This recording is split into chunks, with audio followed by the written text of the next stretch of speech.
my fist were always like that, what would you call it, he asked. Deformed, replied the woman.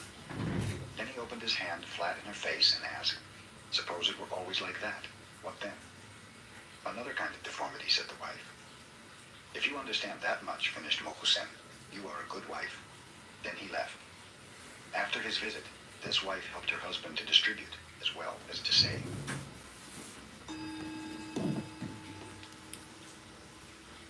Mokugen was never known.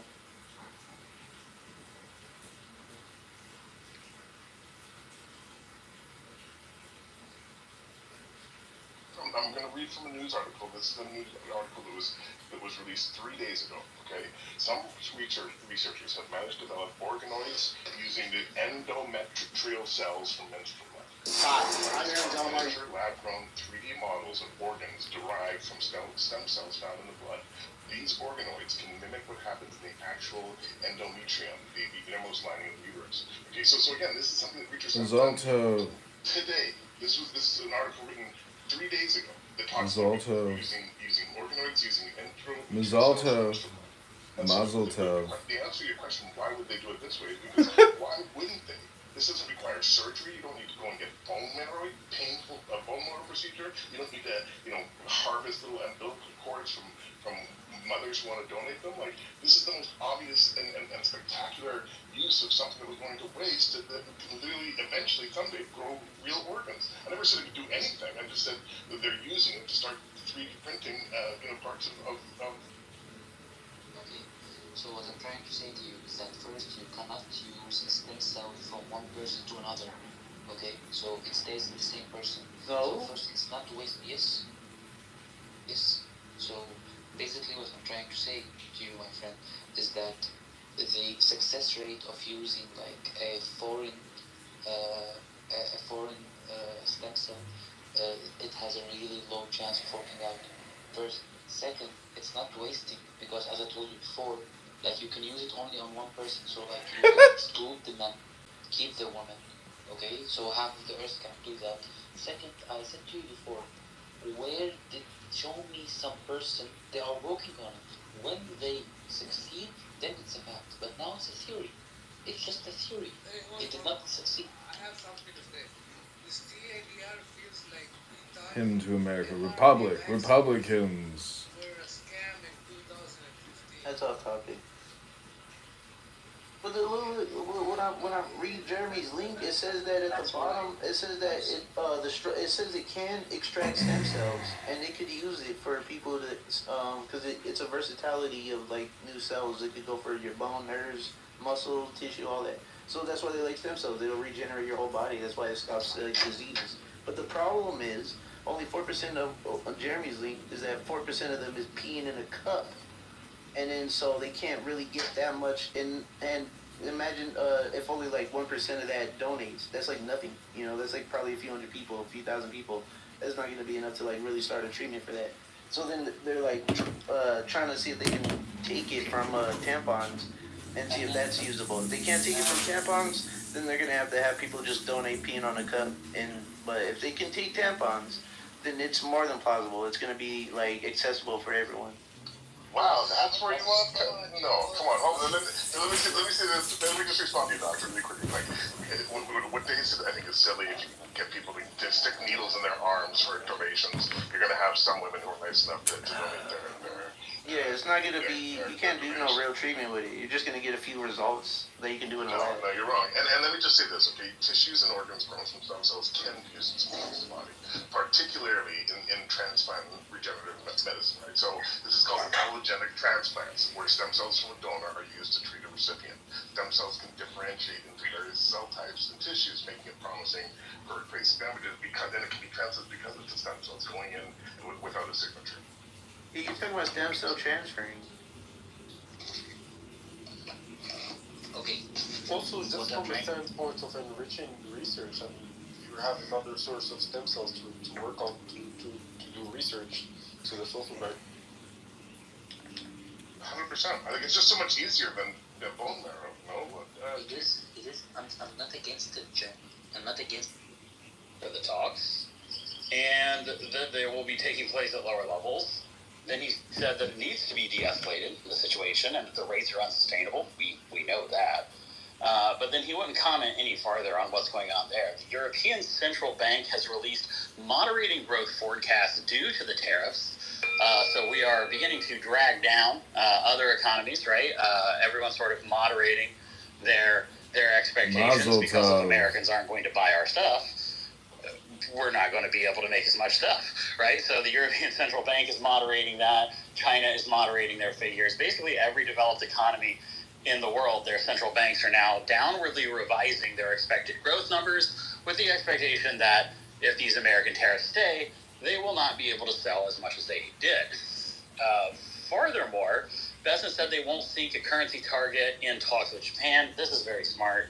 Ultimately, Reagan did a currency target with Japan, and it really, really messed up things in Japan for quite a long time. So taking that option off the table, very smart out of the gate to maybe get Japan to come around.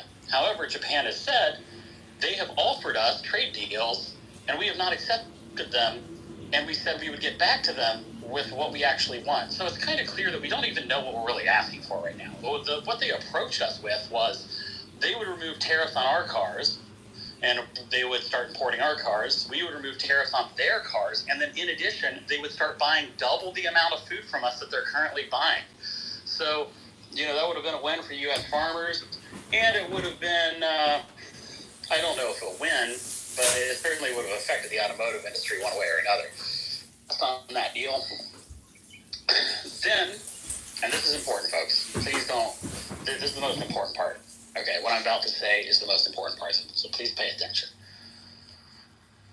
At 4:20 today, Trump said he was going to exempt some automotive makers. He also then said that he might be lowering tariffs on China. Then he said, if we don't make a deal with China, that's okay. Then he said he's going to increase tariffs on cars, and we're now at 5:54 p.m., and then he said he's not considering an adjustment to automobile components or automobile tariffs at 7:58, which is, again, if you're following this, seems to be against things that were just said literally moments before. So literally in the span of less than 2 hours, we have a pledge to lower automobile tariffs, as well as steel and aluminum, then walking that back and saying he's going to keep it or saying he might even raise it. So, folks, here, this kind of chaos, not good. We finished green only because those comments were made after market close. Ford and the other automotive makers actually rocketed on news that Trump might be removing automotive tariffs. And I have not checked because I'm out here on the family farm, but I am sure they are back down again because now he's saying he's not going to remove the tariffs. Anyway, I land there. Every billionaire seems to have their own platform, and then utilizing that platform in their social media. One mic. Who's that speaking? One mic, please. Yeah, absolutely. We're doing a dateline. I don't know who you are. Please, if that was on the other platform, manage that, guys. All right, guys. I appreciate you. Man, that was Storm. That was Skull. Appreciate that, Dateline. Because you were telling me that I think you texted me earlier, said that he was actually removing the tariffs on automobiles, right? Yeah, those texts were sent pretty close together, Jonathan. The story changed that fast. So, wow. Again, we don't have a very well-defined policy right now. It would be great and a moderating influence on the market if we could come up with a strategy and stick to it, perhaps. Anyway, I'll land there, and I will be back on later. Thank you. Hey, before you go, because I know you're with the family, just 30 seconds more. China put a post out, tweeted out that Trump chickened out, and I think it garnered like 150 views so far, and they got that hashtag Trump chickened out. That thing is just going crazy all over China. What do you know about that, Skull?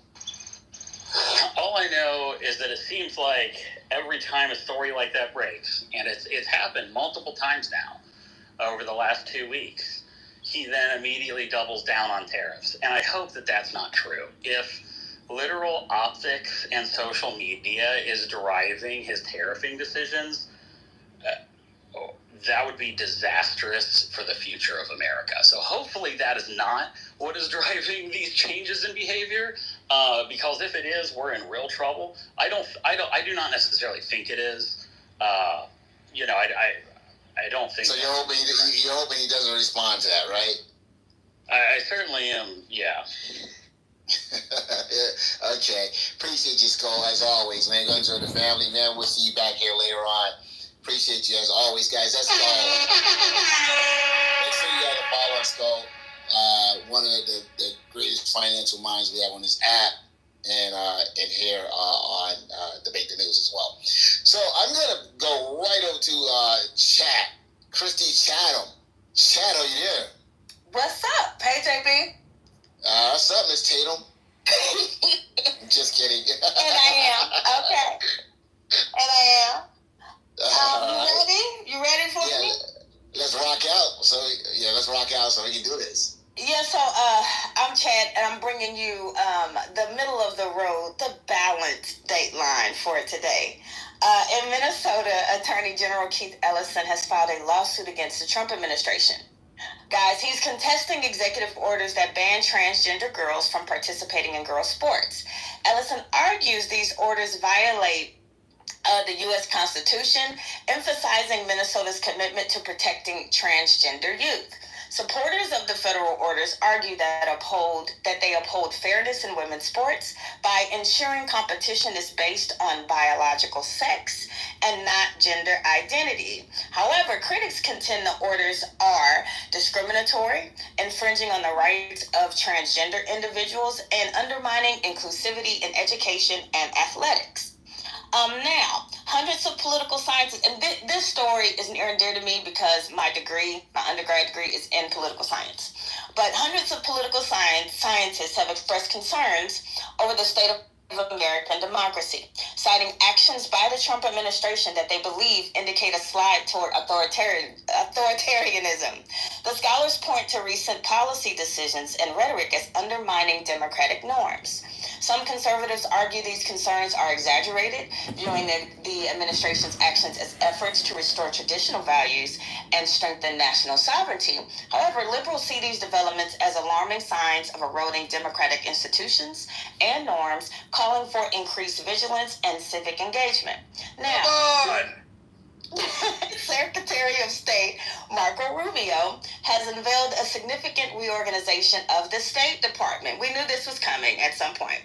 And in this change, this reorg, he's aiming to reduce staff by 15% and eliminate over 100 offices. The plan seeks to streamline operations and focus on traditional diplomacy, moving away from programs perceived as promoting liberal values.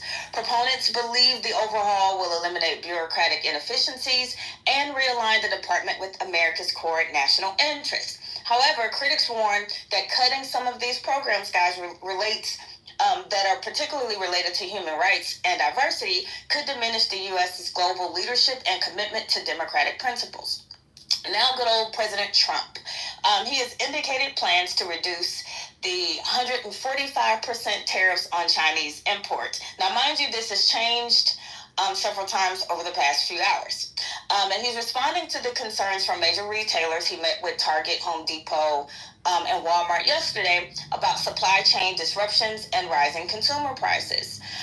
Supporters view the potential tariff reduction as a strategic move to stabilize markets while maintaining leverage in trade negotiation. However, opponents argue that the initial imposition of high tariffs was economically damaging and that the reversal highlights a lack of coherent trade policy.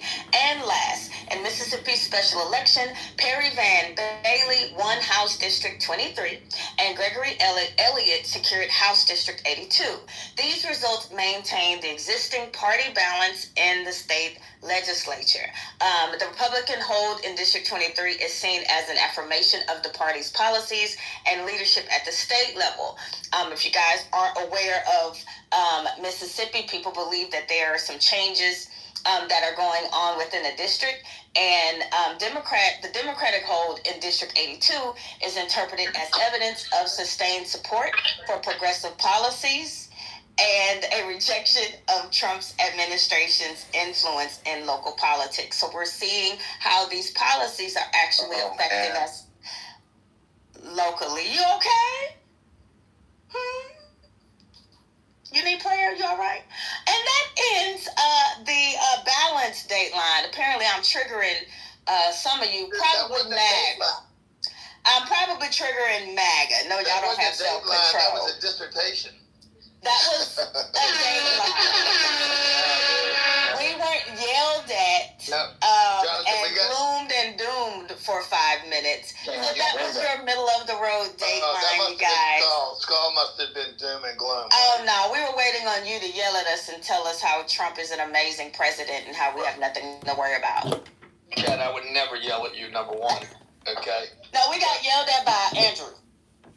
Oh, well. Oh, Andrew, that's what Andrew does. Angry Andrew. Somebody's got to bring the balance and the beauty. Hello? I wasn't yelling. That wasn't me. That wasn't you? You wasn't red. You wasn't red in the face. During your day? Back over to you. No, not during me. Back over to you, JB. Yeah, so guys, here's the deal. China right now is gloating. They've tweeted out Trump chicken out. It's been viewed over 150 million times, and the hashtag Trump chicken out is going viral in China. And because Trump right now pretty much says, hey, he's going to walk back the tariffs. He actually sounds using common sense. He sounds logical. This is the Donald Trump I've been waiting to see. This is he's responding. He's pivoting. He's not taking us down a perilous path. He's actually doing and saying the things. He walked it back on Jerome Powell. He walked it back on China today. A lot of people are saying Trump blinked, and he may have, but I'm never going to knock someone for doing the right thing for the economy. But with that being said, right now, the markets responded favorably. Now, I don't know what's going on with the automobiles. Supposedly, he said he was going to walk back those tariffs. Then he said he wasn't. I don't know what's going on with the automobiles right now, so I can't speak on that. But right now, China is mocking the U.S. And they're putting out all kinds of memes and cartoons about Trump throwing a temper tantrum. They're doing all kinds of things, folks. So hopefully Trump sticks with this. But how do you guys feel? China is pretty much declaring a victory on the trade war because Trump's walking it back. They have not blinked. They haven't gone public. They've just spoken behind the scenes to other countries and said, hey, this is what we expect of you. And pretty much it looked like they actually have won at least the public perception war, if not the trade war. I will say this. I know Trump is privy to way more information than any of us could ever hope to have.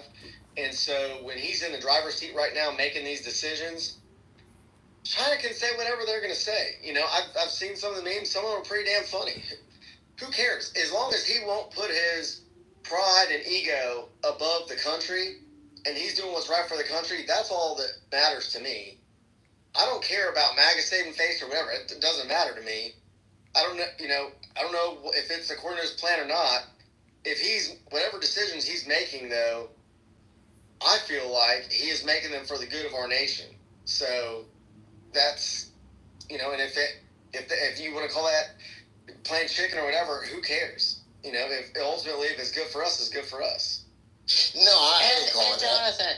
Oh, sorry, you go. Yeah, Jonathan, look, we all make mistakes, right? Even the President of the United States can make mistakes. So if today, in my opinion, is a win, right? Today is a win, but the cumulative impact and the damage globally is yet to be seen. Now, America is super strong and essential to the world economy. So we can have a big fall, we can make mistakes, and we can recover. But today was definitely a win. Markets were up.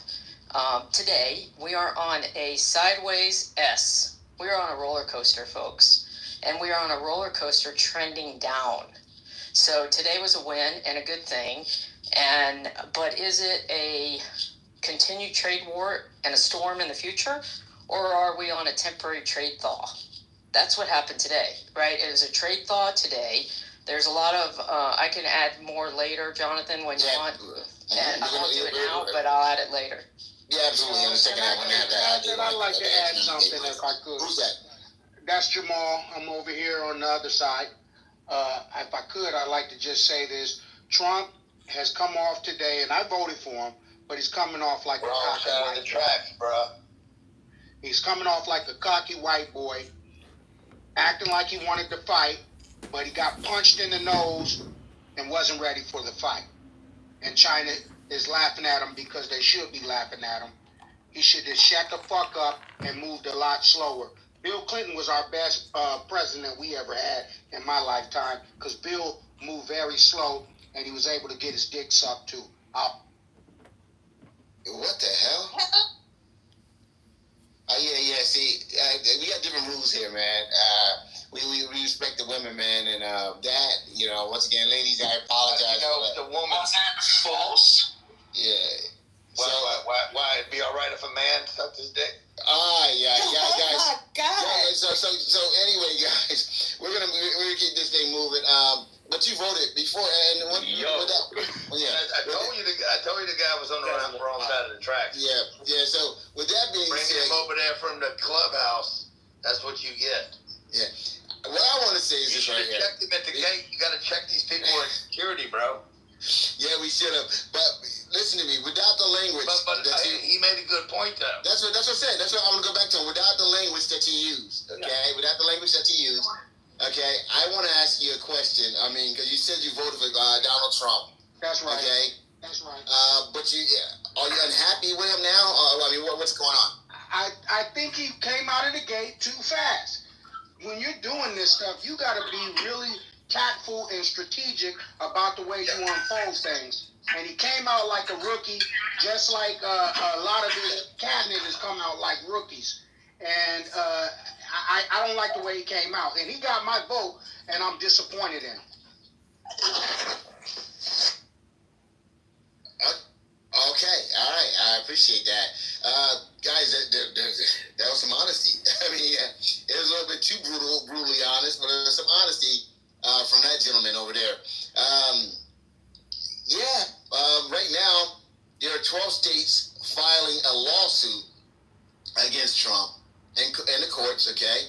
And they're filing a lawsuit to prevent his tariffs from taking place. They're saying that he does not have the right to raise taxes, okay? Once again, he doesn't have the power to raise taxes on a whim, all right? And so, essentially, they're going to the U.S. International Trade Court, and they file, I think Letitia James is one of them, obviously, but there are 12 states that are actually filing to block his new tariffs. So that's something that I want to jump into. But once again, I want to get back to the fact that China right now, Hi, Dr. Ann. I'm re-streaming Stupid's Room. Rebranding it as Republican. This is Jonathan the Schmuck. Jonathan Bing. The name of this room is Trump Chickens Out. China tweets. To do a lot of things and accomplish a lot of things. Us being a very strong brand, reliable brand. And right now, I believe that brand has been eroded. And you should help me co-host like some Republican That brand has podcasts. definitely been eroded somewhat.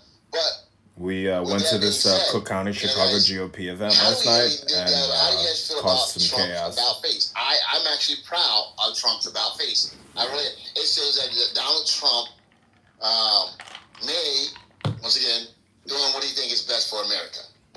All right? Yeah, I agree. He has the ability to course correct, and that's very important for a good leader to do. So good on him. Do you think America's brand is better in April of 2025 than it was in April of 2024? Do I think? Yeah, I do. I do. Thank you for being honest. I do. Everybody was laughing at us last year this time, bro. Laughing at us about what? Joe Biden falling down the stairs, bro. Joe Biden falling down the stairs. What do you? Joe Biden couldn't. That was our leader. The whole world was laughing at this. He couldn't get on the airplane without stumbling. Come on, man. I couldn't remember. He walked into the couldn't remember his granddaughter. Yeah, but now our economy is Didn't know how to walk off the stage. Come on, you're telling me our brand is off today? So how is our brand day off? The U.S. dollar United is States not of America as is the supported pulse though. of every country today. Yeah, but It's first in mind. It's omnipresence. It is more powerful. It is a bigger threat to people. Okay, it's in every paper. What's he doing? Our brand got stronger overnight. Our brand recognition, awareness. It's all bigger. It's not as big as Jonathan's smile or that big mouth he is, but it's big. There you go. There you go. No, go ahead, Chad. Well, I was gonna say, so making a decision, then backpedaling off that decision, then changing the decision, and like that makes us look sound. That makes us look strong instead of being resolute. World chat in the world. Yeah. That's not. I don't think I asked you though. Go ahead. Nothing bad about it. The rest of the world's negotiating is going to be like, okay, yeah, he's the businessman. We're going to come to an agreement. Guys, I've been saying this for weeks, okay? He's going to push and ask for everything. He's going to allow everybody to be a winner. I think I said it last night, actually. He's going to come back and say, okay, guys, everybody can win here. He's going to take relief off the compression. They're going to come aboard. Hopefully he'll bring them back to the table now. Okay, you're reasonable. We get it. We got a little bit right here. It's like a little dog. Throw a little dog, put a dog, hunt it down, right? Now the people be like, okay, we want. They get to come to the table. They get to work a new deal out. Okay, but everybody's got to feel like they can win. And nobody is going to take less of it. Now, no, but our candidates are fully supported. Jack up a bunch of You're going to be mobilized in each and every one of our voters. This kind of technology didn't exist. We're going to leave below to see how you can have the Republican Party and The win. fucking word meme or gifty wasn't. These weren't even terms or concepts.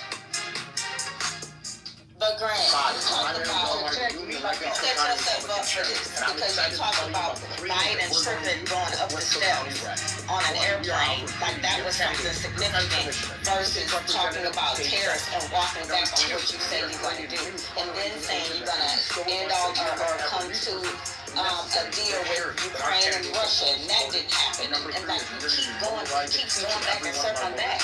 How does that even make us look resolute and strong? It doesn't. And what I want to know is why can't some of these things, and you know negotiations, you shouldn't have to show all your hand. And what he keeps doing is showing his hand. He's doing the same methods. He's not changing it. He keeps showing his hand, and then he keeps backtracking. If I was another country, I would just hold out, like China's doing, because his negotiation tactics aren't changing. They aren't fluid. Yeah, well, and hold on, let me just add one thing, Grant. So, Grant, you said that, and we agree on some things, but you said that the view globally of the United States has improved. Actually, from the stats I see, the U.S. the view on the U.S. has actually decreased significantly. It's decreased in Canada, and the United States population feels on stats, and I'll put it in the chat. If you poll the United States population, 63% of Americans would say that the view of America globally has decreased since a year ago. So yeah. I would like it. That doesn't make it true because it's the Grant Cardone truth here, guys. No, it's not. I mean, hey, Laura, I agree with a lot of what you're saying, and I love what you said earlier. I just think that there's some things that are not being measured here. There's no polls. I'm sure it'd be very easy to find. Is America in more Google searches today than they were a year ago? That's not being searched. Okay, what you're searching is, was there some tarnishment, which Jonathan was referring to? Has the brand been tarnished? Look, if the brand awareness went up and more people are talking about America or Gucci or whatever the brand is, it could be negative and still be positive because you had such broad increase in awareness of the name. And I can just tell you from somebody that's gotten a lot of bad press. Who? You? None of it's hurt me. That's true. If people hit the buy button, if people, and I'll land here, if people hit the buy button, buy America, I will gladly buy you dinner at Steak 954, my friend, or whatever dinner you want in Miami or California. But I just feel like we've tarnished the America brand, and we're going to have a rippling effect. Yeah, Aaron has Coke nostrils. Everybody's got a brand awareness problem. You can always heighten the brand. We have a president that has 34 convictions. Okay. Yeah. So, Grant, you sound so proud about that, are you? I told you when he got convicted, I said if they convict him of one thing, he'll be the president of the United States. They convicted him of 34 things, and the whole country got behind him, including your people. I think we look really bad right now. Look. Well, yeah, we. Are you talking about New Jerseyans? Yeah, New Jerseyans. We're not. You know, we can make fun of Biden all he wants. You know, falling downstairs. Our economy fell down the stairs. That's what sucks. And I think China is laughing at us. How we laughed at Biden is how China's laughing at us. We're the Biden right now. We're falling down. And we have Trump. You know, I voted for the guy. I thought he was going to do what he was trying to do in 2016. But right now, I don't know what happened to the dude, but he lost the narrative. And I think China is laughing at us because even Europe is laughing at us. See, we had a fragile thing going on. What we were running is the world's biggest Ponzi scheme called the U.S. dollar. And this guy really thought America was producing products the world was buying. In truth, we were the ones consuming, the world was producing, and everyone was floating the dollar. But the minute they realized that this was all bullshit and a bluff, that's when China said, look, when Trump raised the tariff 100-something%, China raised it as well. They matched it. Then he raised it to 200-something. At that point, China said, you know what, man? You can keep tariffing all you want. We don't care. We're just going to keep making money and doing our business. And look who's coming back to the negotiating table. Not China, Trump. And look at Europe. Europe renegotiated. Canada renegotiated. Not with the U.S., but with each other. We realigned the world outside of the U.S. sphere of influence. And that sucks. You know, the other thing is I'm talking about Pete Hexon. Because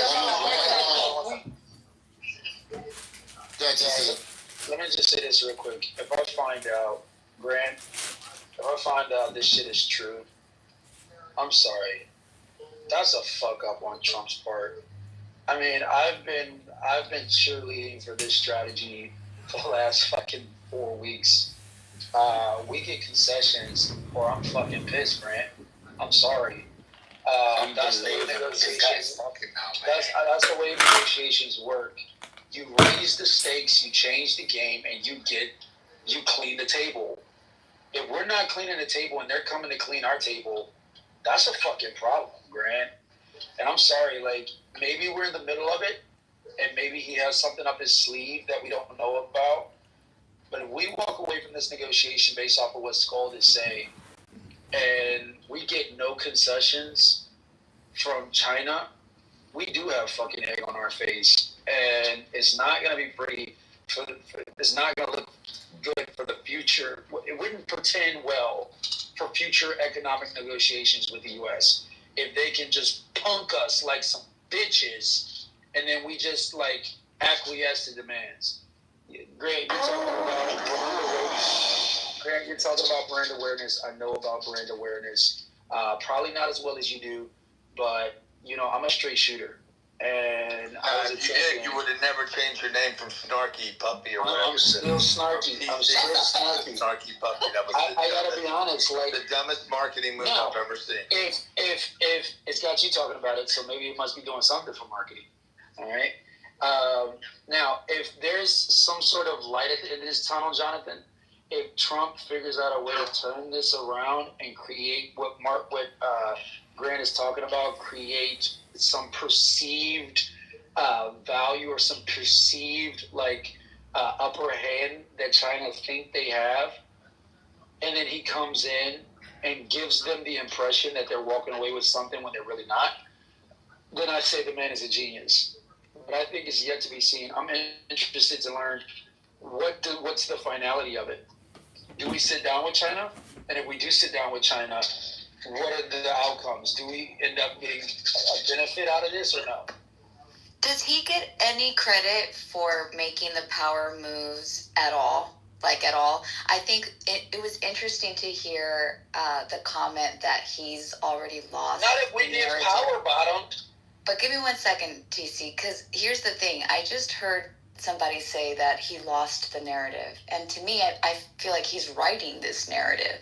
And at some point, like you're saying, if we get this, then great. If we don't, then he was a failure. I mean, he's making the move, though. That's just where I'm coming from. You never get credit if you lose. Right, Diana. Yeah. Right. The game is not over. We're probably not even in the first quarter of the game. They're still at the table, and they're negotiating, guys. The negotiations is going on, okay? You cannot just have, in a negotiations, for people to stay interested in the game, they have to believe they can win it. You can't just trounce on the other side and just leave the table. What are you talking about? Well, and Grant, do you prefer, and I wish Gold was here because I was going to ask him, because he kind of slighted his commentary during the Dateline. Do you prefer to know, like, the play-by-play? I enjoy it. I enjoy that he's engaging people. Whether or not it's going to backfire, I guess we'll see. Jonathan, obviously, with his facial expressions, completely disagrees. But I love the play-by-play, right? Why not? We're in an era where we're not going to go backwards on how viral it is to participate in government. I'm sorry, I don't think that's going to happen. This is what we get. And the more that we participate and the more that we engage this way, I think everybody becomes part of the narrative. I'm still rooting for him. Nothing is showing this doom and gloom that we keep reporting. Respectfully, back to you. But since when in negotiations do you show your whole hand? Since when? Since when do they say we're going to start? Since when do they say we're going to start off with low-level talks and then it should go on through the summer? And, pretty much everything they've said signifies that we lost. Everything he's done. China still hasn't commented publicly. He begged China to come to the table. He begged China to respond, and China hasn't responded. They said quietly. Guys, we're the ones that are speaking. Now we're signaling to China. We're now signaling to China like, hey, we're sorry. It's like I don't know, like you kicked this girl out of the house and she left, and he's like now like she'll be back, and 3 weeks later, she's not back and he's seeing her out at the club partying, and he's coming up to her like, yo, I need to talk to you. That's what's going on right now. He's at the club saying, I mean, that's a great analogy. I love that analogy. That's a complicated relationship, Diane. That's a fact. But listen, man, toxicity keeps you in there. So Come on back home. Hey, I need to talk to you real quick. yeah, our relationship with China and all these other countries that everyone always says are the biggest boogeymans. Listen, it's about to shake it up and start talking. I don't think they're these nuclear warheads that are going to kill Americans all the time. So might as well talk about it. And it's about time that they troll a little bit for Trump too, so that, they can keep everybody engaged. I'm sorry, I'm not throwing in the towel yet. So the way I see it is one of two things. There's one of two ways we could save face. Go ahead, Devon. I'll come in after you. Yeah, I was just gonna say real quickly, why didn't we start off talking? Why do we want to talk now? I mean, if you're a great negotiator, you start by negotiating, not by doing exactly what he did, and now we look crazy. I mean, for TC to say this is not a good look, I'm really in shock right now. He didn't say that. He said basically Trump is damned if he does and damned if he doesn't, and that is a safe place. Again. No, I didn't say that. I didn't say that. Can I say what I said? I didn't say what you said. You just said that I said. Okay. For what you said, I was listening to you, and to me, you sound concerned. You're not up there booty clapping like certain people saying, "Oh, this is a negotiation tactic." No. Why? If Diana just said, "Well, now we're talking," why didn't we start off talking? Why are we talking now? That was my point. I land. Because he was signing all those executive orders, pop, pop, pop, so you guys can just hurry up and get to work. See, now y'all making me feel like how I felt back in 2023. You cannot put lipstick on this pig. All I'm saying is this: I'll take Grant at his word. Maybe we're still in the middle of the negotiations, and you can't judge it yet because it's not done yet. What I'm saying, I see two outcomes. Like, this is just my personal opinion. Like, I haven't had a chance to look at CNBC. I haven't watched Squawk Box this morning. But from my perspective, if Donald Trump, if we leave with the trade negotiation that China does better and America does better, I think that's a win. If we leave from the trade negotiations and China does better and we keep the status quo, that's a big L. If we leave the negotiation and China does worse and America is at a negative position per se, the clouds are turning up. Before we started the trade negotiations, hold on, I still think that's a win, and let me tell you why. Because the original stated purpose for raising these tariffs on China was to incentivize manufacturing and our industrial base, to bring that home, to invite other companies from other countries to bring their manufacturing to America as opposed to using China for cheap labor, right? It continues for us to raise those revenues, and it continues for us to be able to push back against China and their imperialism over the economic position of the American buyer. And all I'm saying is, let's wait and see what happens. I'm not calling it yet, but with him lifting tariffs on China and us getting no concessions for it, I just don't see, at this point now, I don't see the play. Because there's only one way to go from here, and that's to continue to regress. And if we continue to do that without concessions, that's a losing negotiation. I negotiate contracts on a regular basis, and I know how to offer incentives, and I know how to offer deals to convince the buyer to take my sale, knowing full well that my ace is in the pocket with the fine print in the contract. So I know what Grant's talking about in terms of making the buyer feel like they're getting something special, but really they haven't read the fine print and realizing that, hey, I actually get the better end of this deal. If that's the case, then he still wins. And that's a win for Trump. TC, let me just say something to you, because China hasn't responded yet. They haven't negotiated one damn thing. China has just done what they've done and just had not spoken at all. Trump is doing all the talking. Trump is now, I'm going to tell you guys, China's like this right here. They're sitting there, their hands behind their back, so like this right here. And Trump's up and down, screaming, yelling, and China's still sitting there like this. And now, Trump is like, fuck it. If you don't want to negotiate, I'm going to negotiate with myself. That's where Trump is at, guys. That's where the U.S. is at. They're like, fuck it, you don't want to negotiate? We're going to negotiate with ourselves. Now, and China, that's where we are. News, but that's fine. Yeah, wait. That's not fake news. Yes, it is. No, that's not fake news. I mean, that literally, he didn't say that literally, but China still hasn't responded. Okay? China still hasn't responded. So when you say it's fake news, so, China hasn't agreed to low-level talks. China hasn't said nothing. Matter of fact, Trump said, yeah, we're talking to China. China said, no, we're not. They came out and said, we're talking to China. And then, Trump said, we're talking to China. Then when Trump's, senior aide said, no, we're not. Okay? That's the message that's out there. No, we're not. Okay? So they're not even on the same page. They're trying to put this message out there. And let me just say this right here. Elon Musk, I'm going to be honest with you, they got to keep Elon Musk from the Oval Office because he's ready to slap the shit out of Trump. All right? He's ready to slap the shit out of Trump. Because of these tariffs, BYD, guys, BYD is about to take over the world.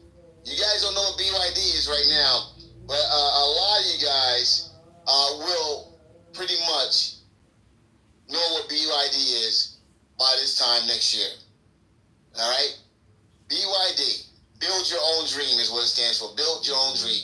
They got the best, and I mean the best, and I mean the best electric cars in the world. All right?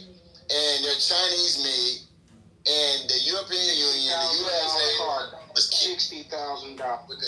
One mic. The U.S. and the European market was sort of helping Elon by keeping them at bay. The EU has now let them in, okay? And pretty soon Americans going to be clamoring for them as well, all right? The self-driving technology and all that other stuff Elon promised, they're already there. And they're much cheaper. They're half the price of Tesla. Half the price of Tesla. Can I chime in? Sure, go ahead. I want the other person I was trying to chime in that I needed first. Then you. CH, let's go. CH, let's go. Jay, go ahead. Yeah, I was going to quickly say that you have to look at how this war started, trade war. It is not America versus China. It is the White House versus China. Because on China's side... I was talking about BYD. I'll come back to you. The other person, you want to chime in on this electric vehicle thing? Go ahead. Yeah. They're heavily subsidized by the Chinese government, and they do so because they want market penetration. The Europeans don't realize it yet, but if they do allow BYD to come into their market like you just described, it's going to kill part of their auto sector. Now, there hasn't been anything officially announced just yet to the degree that's going to allow BYD to come in. I believe in some cases it was, I think, the government of Hungary that allowed that they were going to open up BYD factories, but even then the manufacturing was going to be at limited quantity and of a specific model. It's not going to be something that's going to be to the detriment of their domestic manufacturing. China has responded. It just hasn't gotten as much press. Some of the tariffs that they put in, I believe they put tariffs on the agricultural sector to hit the U.S. farmers, and in some cases even bypassing some of the purchase agreements that they had in the past by agreeing to buy, whether it's beef from Argentina or soybeans from Brazil, or in some cases even fertilizer from Russia. I'm going to agree and disagree with Grant. I think the idea had good intent. How it was executed, I think, leaves room for improvement, to say it lightly. But to say that it's a complete failure, I think that's not true. Because you had other countries in the sphere of influence of China.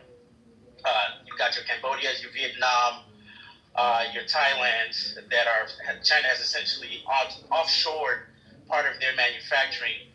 Those countries have agreed, and in some cases even renegotiated part of their trade deals with the United States. So in some essence, you're still getting China there. That's in the short term. Now, in the long term, China may simply change the tags on some of the products or the stage of the products that are manufactured within China to then are assembled in some of those sphere countries and then essentially come into the United States, very similar to what they did in Mexico. The part that I think I'm a little bit confused about with what you just recently said, or with what you were saying, you want manufacturing to come back to the United States. I would believe most Americans should be supportive of this nature. And I would think that the people that you should actually be more upset at, it's not actually Trump. It's actually the capitalist class, some of the companies on Wall Street, the big conglomerates that were putting pressure on the administration to fall through, because their bottom line in the short term and long term were actually starting to be hit. Some of our quote-unquote allies that we seem to care about and say that our brands have taken a punishment were the same allies that were selling treasury bills that were, again, counter to the incentive for the long-term refinancing of the debt of the United States. It wasn't China that was selling those treasuries. It was countries like the UK, entities or blocs like the EU, and in some cases even investors and banks like in Japan, your quote-unquote allies that were working against you because they were trying to protect part of their domestic industries that, what this negotiation has shown, they're not as solvent or viable to the degree that they think. And then furthermore, it shows that even with the situation that the United States is going through with Trump, with these trade negotiations, we just recently had an auction of treasury bills, both directly and indirectly. And the sentiment was that that auction was going to be negative. Check your fuel gauge. Check your fuel gauge. To check the fuel gauge. Apologies. I will land now.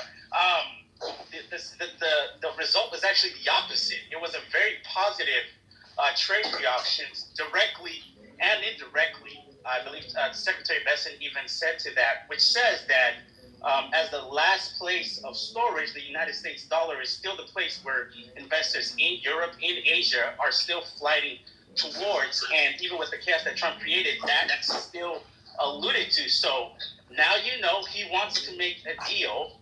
Now these countries also know that they still need the U.S. market because, frankly, the Chinese are not going to consume to the same degree.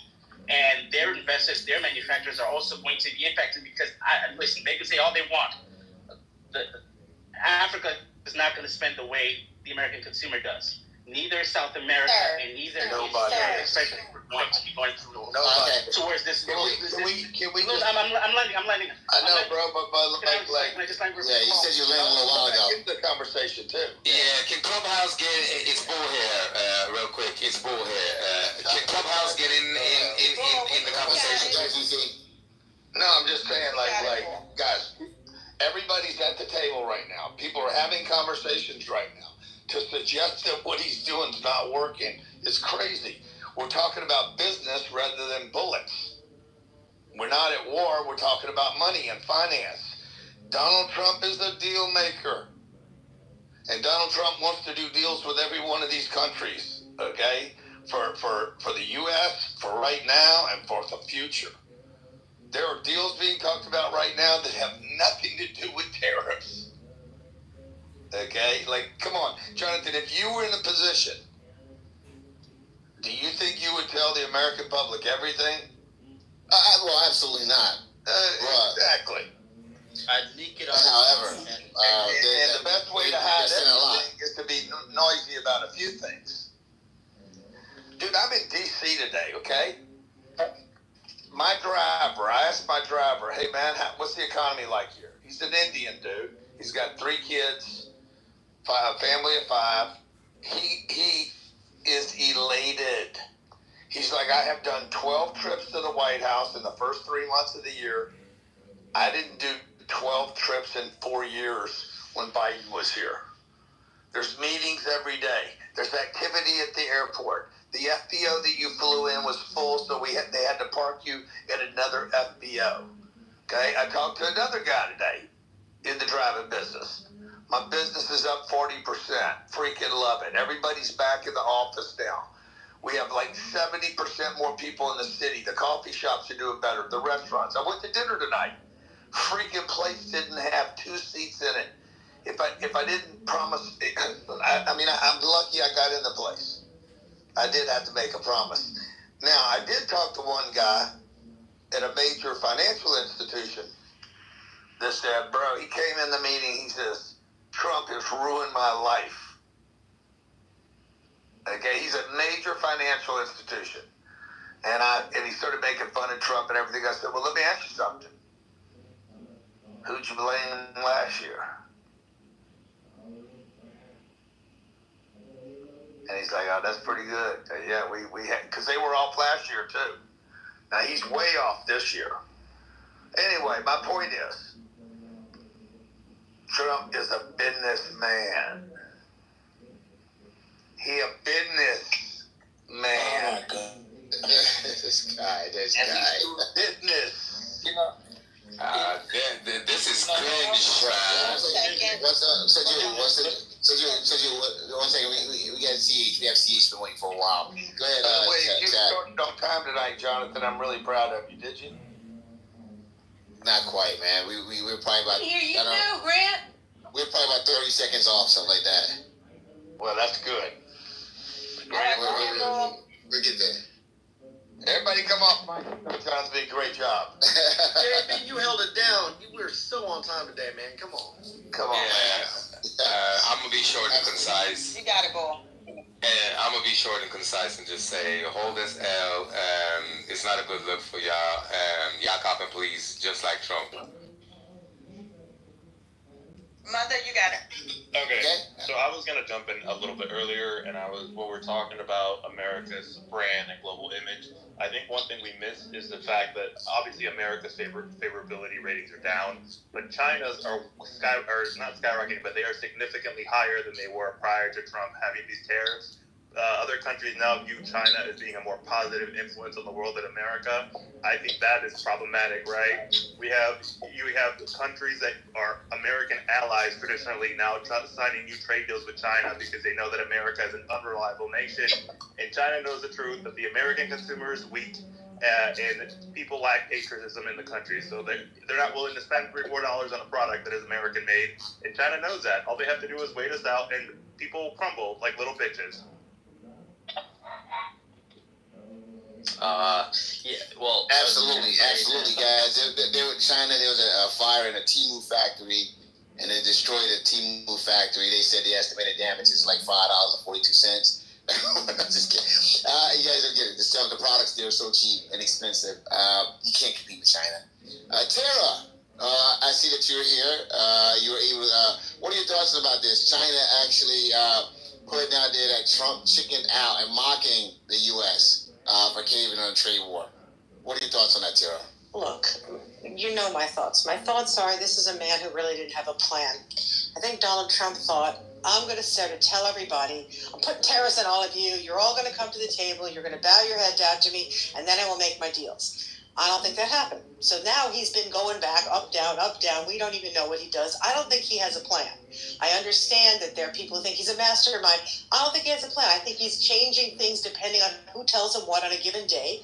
I think now he's listening, thank goodness, to Bessent as opposed to Navarro, but tomorrow might be Navarro. I mean, you cannot, this is not a plan, okay? A plan would have been, okay, we want to get China down on certain tariffs, so we're going to work with our allies first, we're going to do this, we're going to go to Vietnam, Cambodia, we're going to put some pressure on them because we don't want China using them, and then you just go against China, the specific things you want. What you don't do is pick a fight with the entire world, but I think he thought it was going to work. I think he's so used to being the biggest bully in the room that he never thought, to be honest, that other people wouldn't go along with this and just go like, oh, great, America, we're going to give in to everything you want. And so he's floundering. I mean, nobody can tell me, what did we do? We said tariffs on everybody, 10%, 40%, tariffs on Canada, on Mexico, 60%, 40%. I'm going to give everybody else 3 months. Oh, wait, China, it's going to go up to 145, 245. Oh, now it's down. No, I'm not going to do it. I'm going to fire Jerome Powell. No, I'm not going to fire Jerome Powell. This is not strategy. What this is I think Trump is looking at the markets, looking at consumer sentiment, and looking at his approval rating and going like, whoa, better do something because it's not going the way I want. So he's changing his plan, but he didn't have, the only plan was to bully people into, just sort of doing what he wanted. And when that didn't work, what has he been doing? Every single day, you're telling me this is good for America? We've made all these enemies. People don't like us anymore. They prefer China, which is insane, right? And our allies are looking at us like, what the hell? You can never be trusted again. Our global standing has gone down. This cannot be a plan, okay? Because if this is a plan, it's literally the worst plan I've ever heard. And I think all of you have suggested that Donald Trump is smarter than that. And I think he actually is. So there's no plan. He had a plan. It didn't work. And now he's just improvising. God save us from his improvising. All right, we have, one second, we have Mother on CH that wants to hop in. Okay. Yeah, but I want Diana to respond to Tara. I'm good. I don't need to go. She said something, and then we go to Mother. Thank you, Jonathan. I just need Tara to tap into the theater Tara, because look, what if it's not a plan? He said a concept of a plan. A plan has to have a concept before it can materialize. So let's go with the play, all right? He's the freaking director. He's the producer. He's the star. He's the one that has to improvise. He's the one that has to clean house. What else do we want other than somebody to come in who felt the government was weaponized against him and we have some business to take care of? And he's not only, you guys are acting like what? Like China was supposed to come and say, oh, okay, here you go, puppy Trump. Here's everything you want. No, China's not going to say that. That's going to make China look weak as hell. They would never do that. What we don't know is what's going on in the background. Because at the end of the day, if someone's going to give the world a good old reset, then let it be the United States of Americans, not cants. Back to you, Jonathan. No, wait. Can I just say one thing about that? When you write the play, write the music, star in the play, and direct it, you know what it's called? A vanity project, and usually it's a piece of shit. Okay? So this is what's happening. He is the star of his own show, but it's a terrible, terrible show that nobody would invest in, and in fact, no one is. Thank you. Counter. Here's the difference, Tira.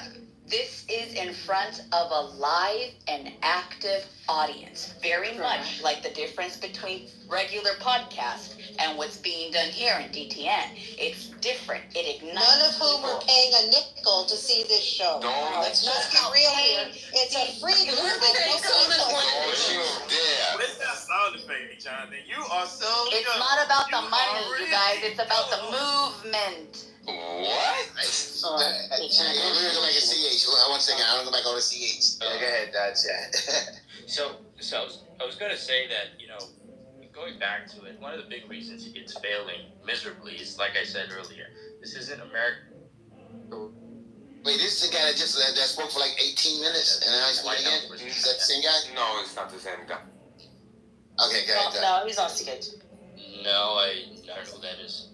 Boy, your internet is bugging up. So then, that guy in China, they had an organized effort. Xi Jinping, he has everything down. Everybody in China is on the same page. When they said they're going to war, every single person is on the same page. When Trump says he's going to war, his advisors don't know what's going on. His donors don't know what's going on. Everybody knocks on his door like, bro, can you tone it down? Nobody knows. Nobody agrees to it. All the Fortune 500 businesses, the CEOs are flying to China and saying, hey, listen, we don't really mean that. I know he might be a mean person, but I want to do business with you. Look at all the people flying in. NVIDIA, he flew into China wearing a suit. He got here, he doesn't do suits. He wears shorts and all that. They're suited up, trying to kiss their ass. That's what's going on. Interesting, good stuff, and true. CH, who's that? Jay next? Is it Jay? Who's next over? Jay just spoke. But if I could just add this on real quick, it's just 5 seconds. The CEO, the CEO of the founder of NVIDIA. And what is he saying? Because he wore a suit to the meeting, he flew to China. What does it mean to you that he wore a suit? He flew to China. He flew to China to negotiate personally, one-on-one. He didn't care about what Trump said. He had to go to China because 20% of his bottom line in revenue come from the Southeast Asia market specifically. What does the suit have to do with it? I'm just trying to understand. He acts like a lot of the CEOs here, they act like they're pro-America, but then when it gets down to business, they wear the suit to go to China. For U.S., they'll come to their office in boxers. Oh, okay. They go to their office. Did he have a pocket square on? That's all about the boxers. It's made in China too, but yeah. Yep. So Jay, go ahead, Jay, jump in there. Yeah, no, that was just it. I mean, nobody, not the businessmen in America, not everybody. I mean, Trump's not the only billionaire in America. A lot of billionaires disagree with what he's doing. So I don't see how he's well, of course he's a stable genius, but I guess he's going to make everyone else unstable. All right, who else? Why? What did he take away from you? What have you lost? Look at you. I don't understand. The 401. Look at the stock market. They just calling to get the winner. Lost, buddy? What have you lost? Tell me. He ain't lost shit. He don't have shit. Well, there you go. I voted for Trump. Hold on, Nate, please. Thank you. That if you voted for Trump, what did you lose then? You know What did you lose? Lost some lovely feelings. What did you gain? I'm asking you, what did you? I haven't lost or gained anything. I'm not even dependent on the bar for me. Thank you. America is losing. You're still winning though. Sergio. Losing illegal immigrants. Let me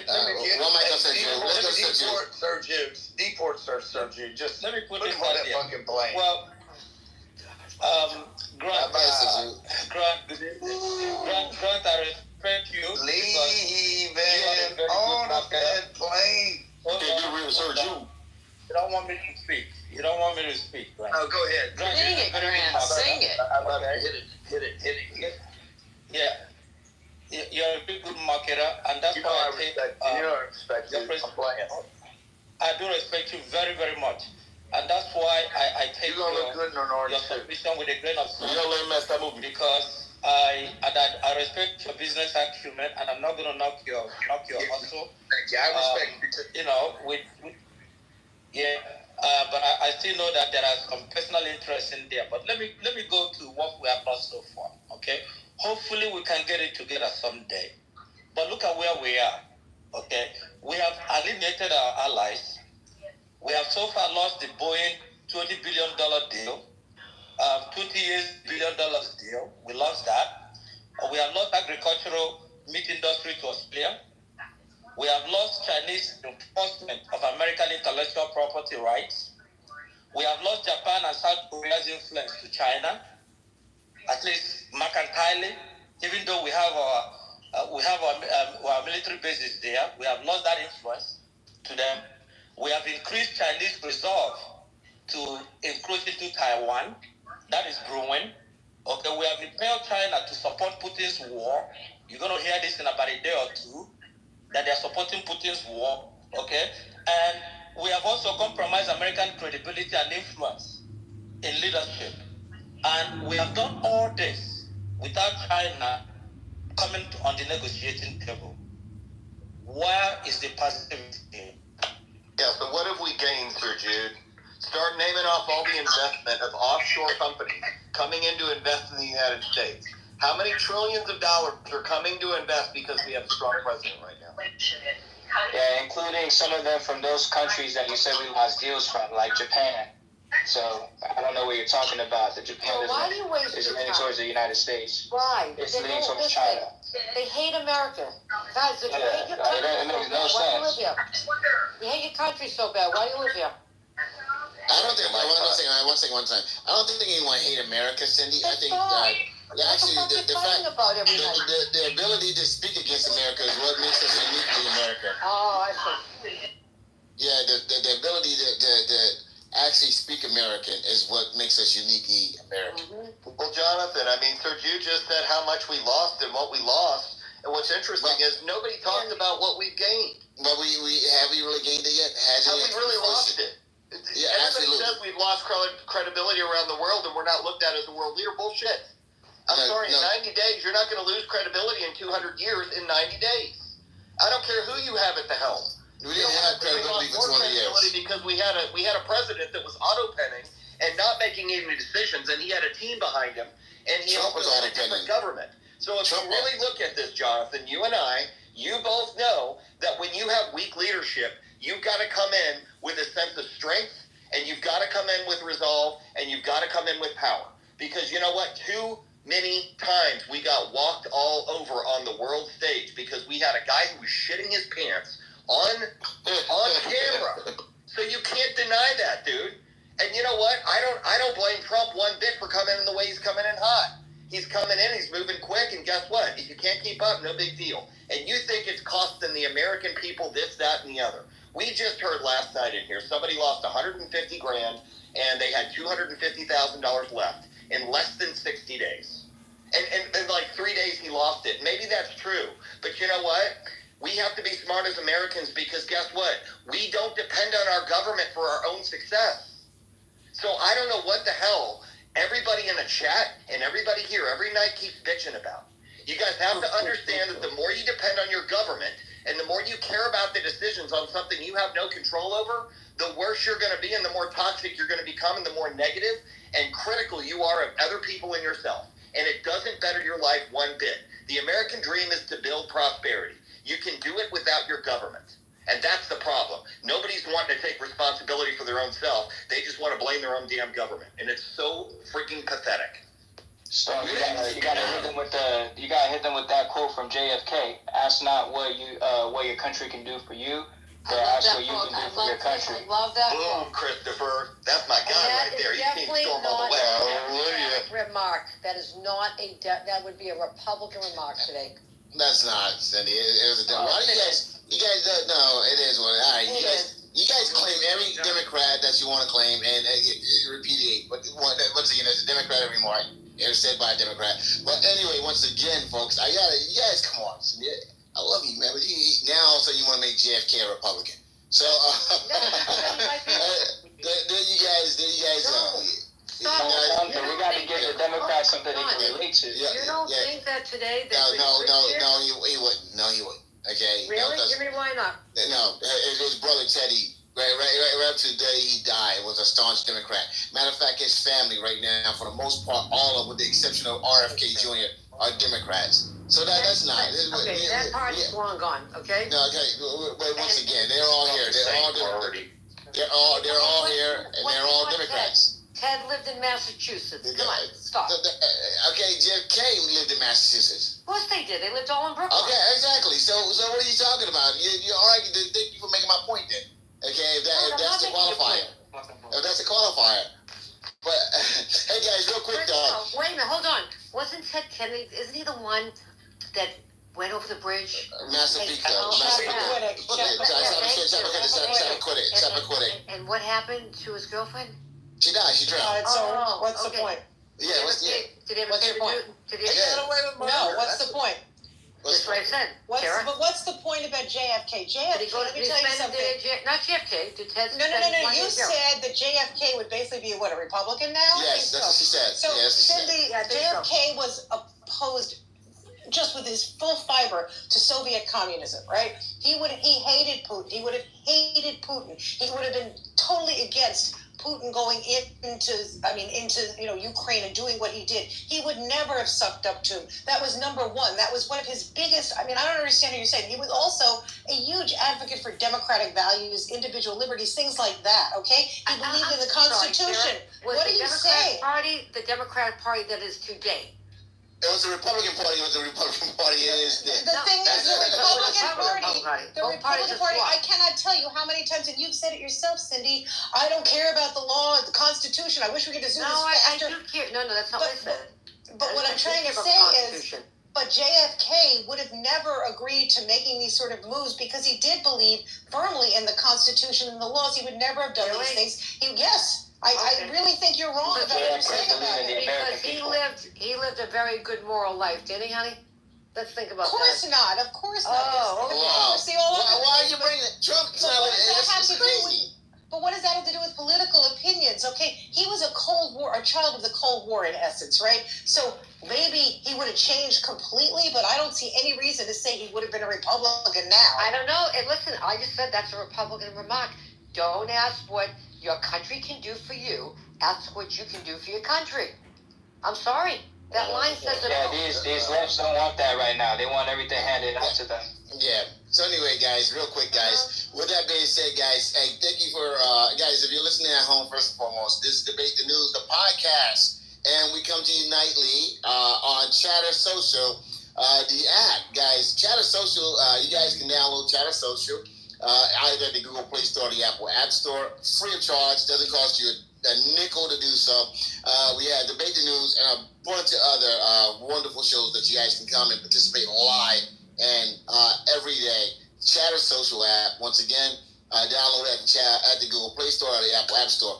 If you are here right now, guys, we're knocking it out of the park. You guys are really doing a great job. Up top, we have the link. The link up top has the podcast for Debate the News. Do me a favor, guys. Follow the podcast, okay, and download a few episodes, all right? Once again, if you want to join us live, download the Chatter Social app. If you're listening to us at home right now, and we're going to keep this thing going because we have a lot going on because, when you brought up JFK and, Sarah brought up basically Soviet Union and everything else, guys, right now, our president, okay, and we're going to go back to China. Our president right now is down Ukraine's throat, trying to get Ukraine to concede Crimea to Russia. Pretty much, and concede other territories as well. Pretty much that makes, if they were to listen to Trump and concede, it would pretty much make Ukraine insolvent. It pretty much gets rid of Ukraine, all right? But that's what he's pushing for. He's pushing to reward Russia for the invasion, the aggression against Ukraine. All right? And so right now as we speak, the Russian, as they said, speaking and say, hey, we want peace and we're looking for a peace deal, they are bombing the hell out of Kiev. Okay? That's the Ukrainian capital, which is far away. All right, from any of the disputed territories. They're bombing and droning. They're doing bomb attacks, and drone attacks. Okay, missile attacks and drone attacks right now in Kiev. Okay, hurting civilians. All right, that's once again, we're in the middle of quote unquote peace negotiations, and they go away from the war zone and go to the capital Kiev and bomb them with missiles and drones. But yet, our president is saying that the Russians want peace, but Zelensky doesn't. While the Russians are bombing Kiev right now and drone attacking. Is that Trump's fault too? No, what's Trump's fault is the messaging that Trump's putting out there. All right. All right, and the fact, and then one second. War started under Biden. Yep. Yeah, I get that, but here's the thing, and the fact that he's trying to get Kiev. He wants them to cede Crimea and other territories. All right, so Russia goes in and Russia walks out with territory. What does Ukraine walks away with? Nothing. With the peace. It's all our damn money. Yeah. So that's where we are with this. So that's what's happening right now, guys, as we speak. That's going on, the bombing over there, as well as when you also, going back, China is rubbing their nose. They posted out there, tweeted out there, Trump chicken out. Over 150 million views. Okay, they put the photograph. They showed Trump. It's like they put his memes out and said Trump chickened out, and over 150 views. And now Trump chicken out is going viral in China and all over the world. And that's the Chinese, pretty much, guys. Once again, Trump has not sat down with the Chinese. All right, if anyone said that the Chinese have sat down with Trump or started opening up negotiations with Trump, they're lying. That hasn't happened. The Chinese have not responded. Trump has been begging the Chinese to respond. The Chinese haven't responded. He's been upping the tariffs to try to get the Chinese to respond. The Chinese haven't responded as of yet. The only response China has done is said to other countries that if you guys make any trade deals that is harmful to China with the U.S., that they would be dealt with. China's been the grown up in the room. They've been the grown up in the room. Trump has been yelling, screaming, and everything else. And finally today, he was like, my bad. We're going to work this out. We're going to do, that's too much. He now is like I said earlier, it's like he's negotiating with himself. He tried to get China to come to the table, trying to refuse to come to the table. It appears now that Trump is trying to negotiate with himself. That's where we are. But China right now, as it stands, folks, they're out there having a fun time. They're laughing, and they're out there tweeting that Trump chickened out and is going viral. Trump blink and propaganda. John, you talk like that makes you horny, honey, buddy. Like that doesn't make me happy. My man, please mute up. All right, you're not a main part of the show. Happy. No, happy. No, actually, Cindy, it didn't make me happy. Okay, I'm delivering the news. I'm sorry. I'm not delivering somberly. I'm not. Okay, fine. Just move any way you want. It's your room. But let me ask you a question. How do you know who's talking to who behind the scenes? Are you in the White House? I'm not in the White House. No, Cindy, I haven't. But once again, but you're saying. Okay, here we go, Cindy. Confidence. Cindy, I'll tell you why. Because they came out today. They came out today and said, "Yeah, we're starting talks with China." One person said that. The other person came out and said, "No, we're not. We haven't started talks with China." Then they said, we're going to work something out. We're going to start off with low-level talks. Okay, this is all out. This is playing out in the public. China, and this is all coming from one side, the Trump administration. The Chinese administration right now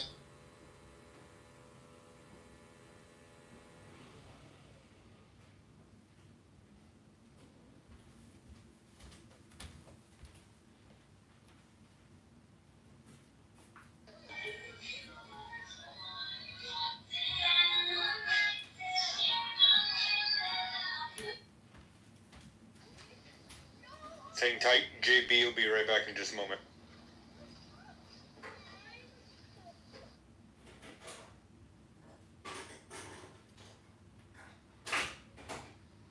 Are we able to like communicate in between us while we're waiting, or?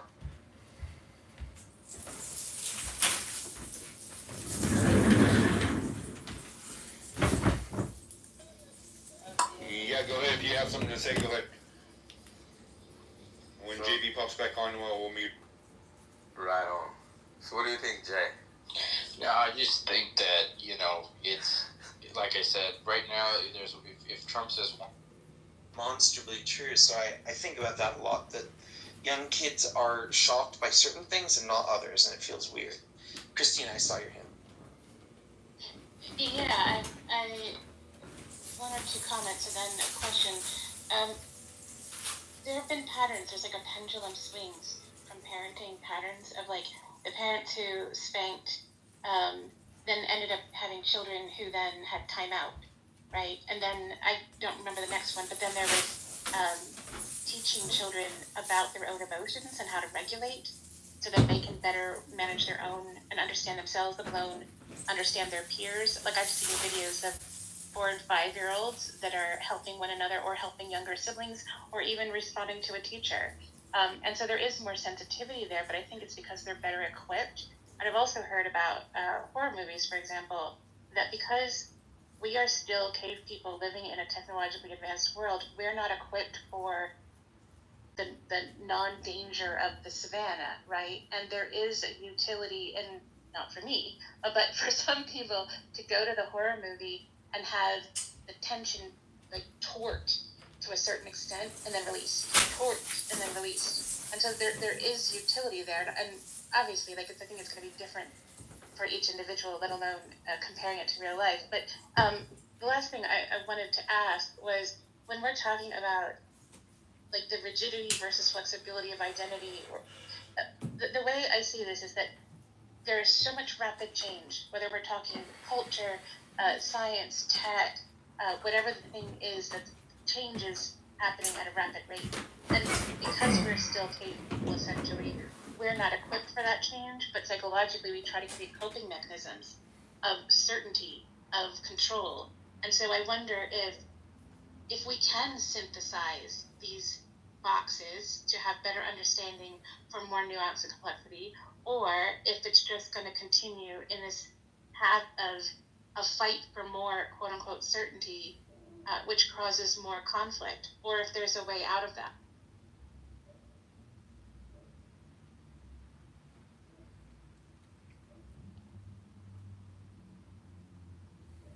Yeah, I think there is this line of this fight to make things easy and controlled. I mean, there's also just this level of, I think people tend to fear one of two things predominantly. I think they either fear what they can't control or what they don't understand. And I think there's a lot of truth to that people get very terrified of either. I don't get it. That's scary to me. I think of I have family members that, they're very technophobic and they're just terrified of anything with a computer. And then there are other people that feel like, if I can't control it. So I'm really terrified of economics or disease or something else. And I think part of that, especially for people, let's say that they are a little more concerned about things they don't understand or not getting the world, it makes sense that they'd want to try and make things as simple to digest. And then, of course, the opposite, there's people who fear what they can't control. They're going to want to make other people live in that same way. And maybe sometimes there's a kind of toxic mix where you have both, right? I want to both understand everything and make it simple like I have, and then I want to control everyone else to live as simply as I want it to be. That seems like a recipe for disaster.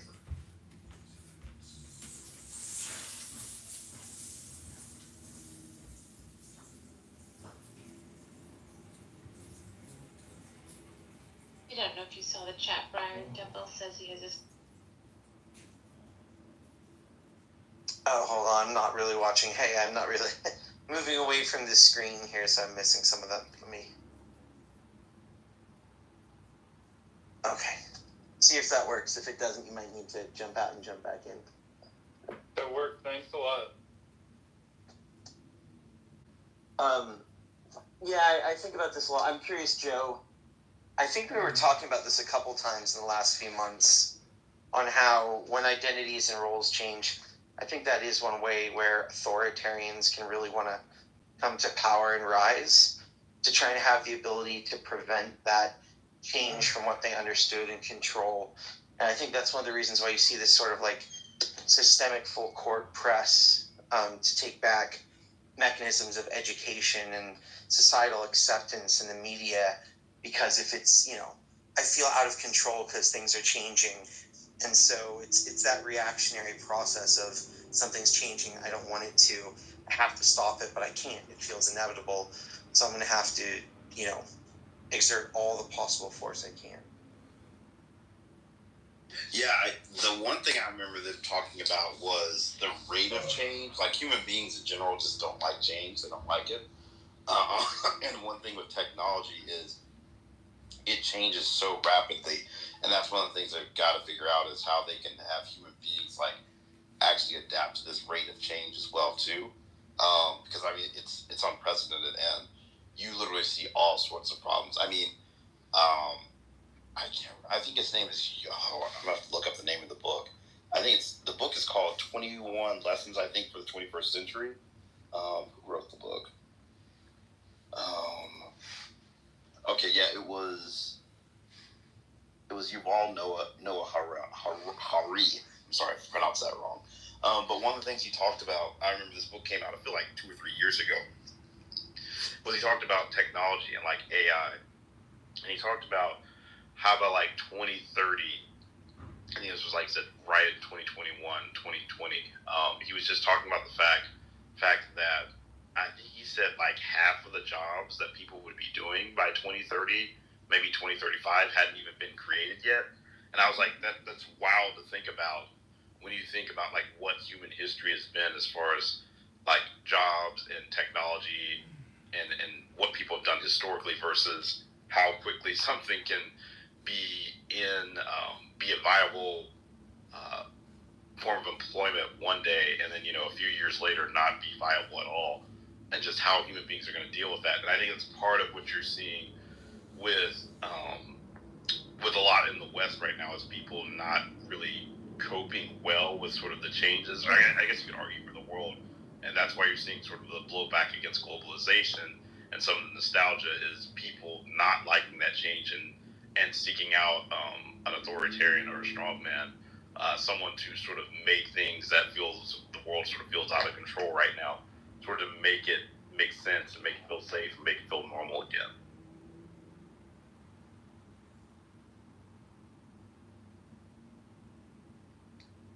Yeah, I don't know how you kind of square this this desire for comfort and what we know with things inevitably changing. I mean, I think of it a lot, this whole conversation about manufacturing, right? And the whole world fighting about who should manufacture where. Whatever this stat is, I know I'm always off by a little bit, but it's like 75% of people think America should have more manufacturing. 65% or something like that think it would cause a benefit for them. Something like 6% or less of people work in manufacturing, and only 2% of people that don't would like a job in manufacturing and think they'd be better off with one. So it's very weird that nobody thinks they should go into manufacturing or wants to, but everybody thinks somebody else should, and they would be better off, and we all would be better off if they do. And I think that's that.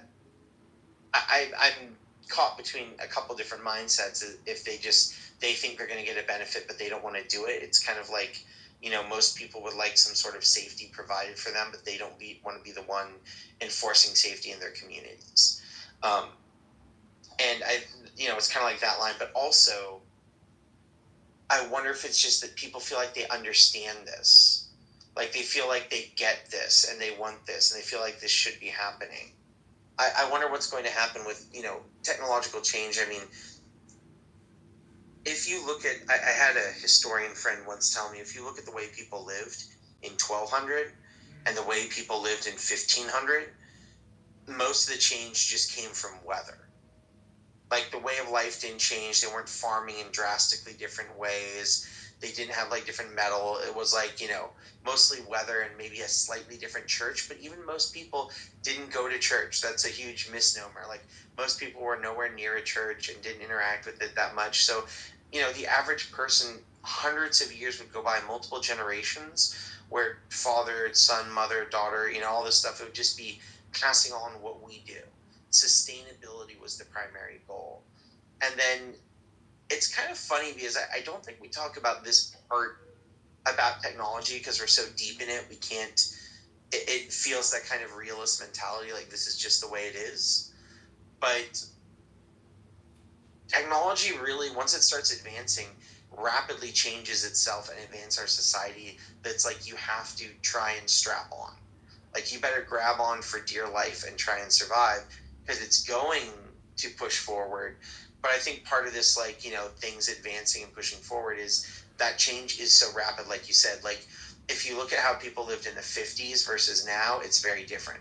But if I look within my lifetime, like the 80s versus now, you know, like something as stupid as but profoundly significant, like I was trying to explain what a payphone was to somebody, and you know, you start feeling like this old.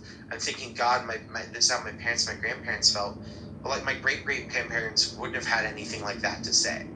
It's like we had roads, we had streets, you know, you were a farmer, you were a carpenter, and we learned the same skill sets. And so with this kind of rapid change within your lifetime, you can see societies completely reorient. And I think that must do something to our sense of stability and grounding and just everything that, you know, within my own lifetime, like the way life is now to when I was a kid has completely changed. But imagine what's going to be like when I'm like an old person. I mean, in my lifetime, I'll probably see 3 or 4 kind of generational shifts. And you know, before our generation was like hundreds of years, you know what I mean? And I wonder what kind of cognitive cost this, or emotional, just kind of like what it means to be a person is going to have. If I could, the last part, I'm not sure. Yes, things will change a lot. But to your earlier point, when you began your submission about people advocating for more of something in their society, but maybe not enthusiastically wanting to sign up to do it themselves. I mean, I may be a contrarian because I'm willing to sign up for some difficult or dirty jobs if the salary was compensatory with my other roles, let's say. But I think I just wanted to steel man being able to both advocate for more of something in your without necessarily wanting to do it. You mentioned sort of security. I think, yeah, obviously, like people want, especially women, for instance, may want more police, may want more trash men if they live somewhere that's dirty, but you know, just might physically not feel like they're as specialized or advantageous for a role, that they still want more of that service or product or part of the economy in their society. And I think manufacturing specifically, to me, the biggest argument is a national security one, much more than you know, is this my passion in life to work in a factory, you know, work in a steel factory or something. Just out of curiosity, Double, like, so you're saying, I mean, I don't know what you do right now, but I'm assuming some sort of white collar job. So you'd be willing to go like work in a factory for the right pay? Yeah, for like, you know, $250,000 a year, I'd do some hard factory job for sure. Oh, okay. And so I would do it enthusiastically, and I would also, you know, I'm a tech bro basically, so I would want to push automation and high tech, you know, aspects of that as much as I possibly could. See, that's the paradox right there, Joe, right? Is that so many people are like, if factory jobs paid as much as some of the most, like the top 1% of incomes, I would do it. I mean, I think at any job at which you're paying $250,000 a year, and then, you know, the second caveat, and then if a lot of the difficult parts are automated where I don't have to do it, but would one want to sit there at an assembly line and grab a Torx wrench and turn 3 times every 5 seconds, 8 hours a day? Let alone, like, if we look at internationally, would you do that for $250,000? Would you do that 6 days a week for 9 hours a day? Sit there with a wrench in hand and turn it. You have $250,000 and you have 1 day off a week to go enjoy that $250,000. A lot of people all of a sudden start to say, well, no, and it starts to become, I don't know. I think this is that thing again about identities, right? Like, there's this image of, I would be willing to do this if everything changed. I would be willing to have this identity, or I wonder how this affects people in terms of, talking about tolerance as well, right? I would completely tolerate that because obviously Double's not like I'm lining up to be at a factory. I mean, if they let me do it for $35,000, I'd be tempted because it's such great work. What I'm hearing is I would suffer through this. I am not above that. They just need to pay me like the top 1% of all salaries because I'm a tech bro and I am entitled to $250,000. And I think this is what happens when, we think of tolerance just about people, but it's like what in our life is a tolerable situation. So no, I mean, look, if I didn't have other options right now, like, if all the tech jobs went away, if I had no possibility of starting a business, that I'd be happy to work for $30,000 a year to support my family and turn a wrench for 9 hours a day, right? It's not about that. You asked me specifically if I would do it. I'm just saying, yes, I would do it, and these are my current other opportunities. But if you remove those other opportunities, I would happily do it for far less. Well, I was going to say, I think you bring up a good point, Briar, because really two things there. Like, we saw sort of this dynamic when it came to work from home, and we still sort of see it. Like, at my company, I was looking at a job, and I was talking to the manager about the job, and she was saying, she was saying she got like 15 applicants that were super qualified for this job, and she was having a hard time narrowing it down. And she was saying it was because it was a fully remote job. And, like, that's sort of the thing that has sort of, that one of my managers was asking me about was when they were talking about talent development. They were like, would you rather, if you had to choose, like, take a, like, less of a promotion for, like, a fully remote job? And I was kind of like, well, I make pretty good money. Like, being remote is pretty convenient, saves a lot of time, gives a lot of flexibility. And, I was like, like, if it was, unless it was just a job I had to do, I would probably be like, no, I'm pretty comfortable where I am versus, where people were before the pandemic. And that was sort of, I mean, I've seen posts about this where someone was like, no, I don't want to have to travel as much. I would take less of a job and, like, be able to enjoy, my family more. All of those things. So I think when we go back to the idea of sort of looking at manufacturing of what it was, I think there's just an element of nostalgia versus people fully understanding what you're signing up for. Now, granted, if manufacturing does come back, in any sort of meaningful way, it will not be anything like what people were even historically expecting. It'll be a lot more high tech. I've been in some high tech facilities. There are a lot more robots. It's a lot safer. A lot of them are climate controlled. So it's not like the old assembly lines of the days where, like, I remember I had a manager who told me, I think he graduated from college in, like, the 80s. So he actually dropped out initially. And his family was from Detroit. And he moved back to Detroit to start working on the assembly line. And he literally said, like, the thing that made the light go off for him of, hey, he didn't want to go and do this anymore was he was screwing in something on the assembly line, and he like cut himself or hurt his hand, and he waved his hand to the manager to say, hey, stop, I've hurt myself. And the manager's like, okay, we'll come see about it. Just keep going. And he was like, oh, like, it's not a situation where if, like, I get an injury, they're just going to stop the line and, like, check on me. Like, I'm going to be expected to kind of just suck it up. So that was sort of his realization of, no, like, I'm literally going to go back to school. So he literally, like, took his last paycheck from there, like, that week later, and went and enrolled back in school and graduated and got his degree. So I just, all of that to say, I think there's just a lot of misconceptions around it, and I think people sort of miss the trade-offs and sort of what you get in a more service-based economy.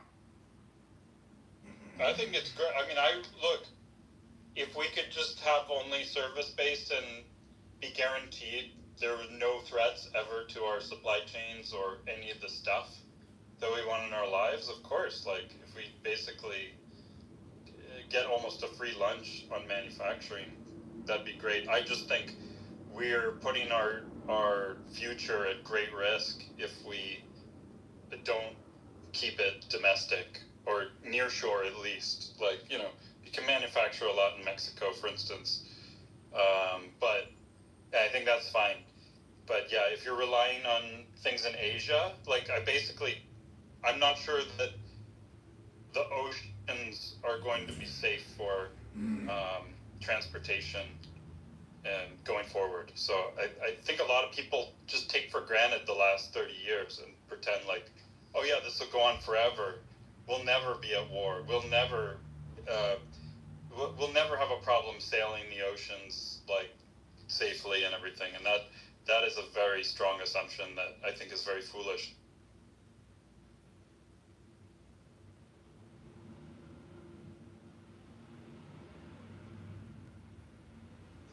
Yeah, I think there's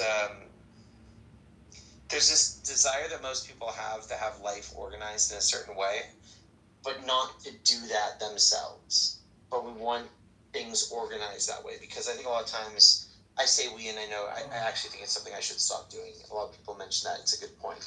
It's who's that we were talking about. But in modern American culture and a lot of developed nations, people aren't willing to do that work. Like, a lot of people will come and say they are, but until they've gone to a field, like there's a sign right now, it's being circulated pretty broadly, that in Louisiana, they're exporting a lot of these migrant workers there because they're very openly hostile towards immigrants, because it's a region that traditionally doesn't rely on a lot of migrant labor.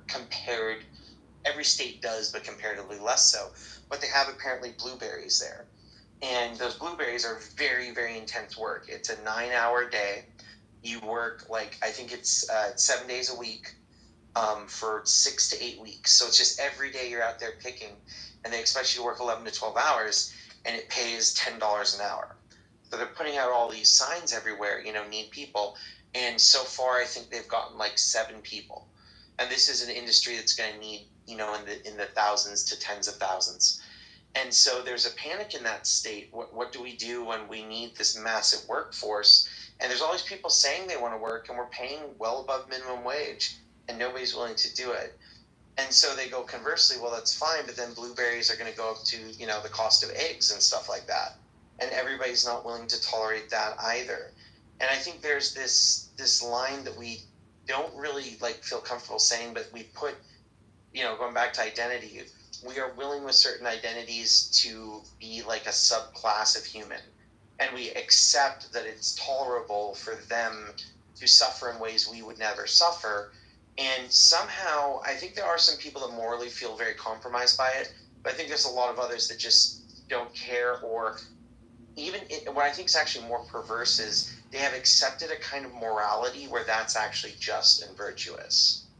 And I think that I actually see a lot of hypocrisy broadly, because you hear all this about we can make this work. And usually what happens is when people change this, it just collapses, because we will not tolerate broadly somebody taking more money from us than we want. That seems to be the standard by which we judge our lives and our value. And, when you look at that, people just don't buy the product if they think it's too expensive. I'm curious what inspired you, or I think there's truth to what you're saying, at least among broad swathes of, let's say, the American population. But I'm curious, was there something particular that inspired you when you saw this disconnect? To whatever extent it does describe me, I can tell you that at least consciously I tried to not think that way. Like I said, I yearn for doing more hard work, work with my hands.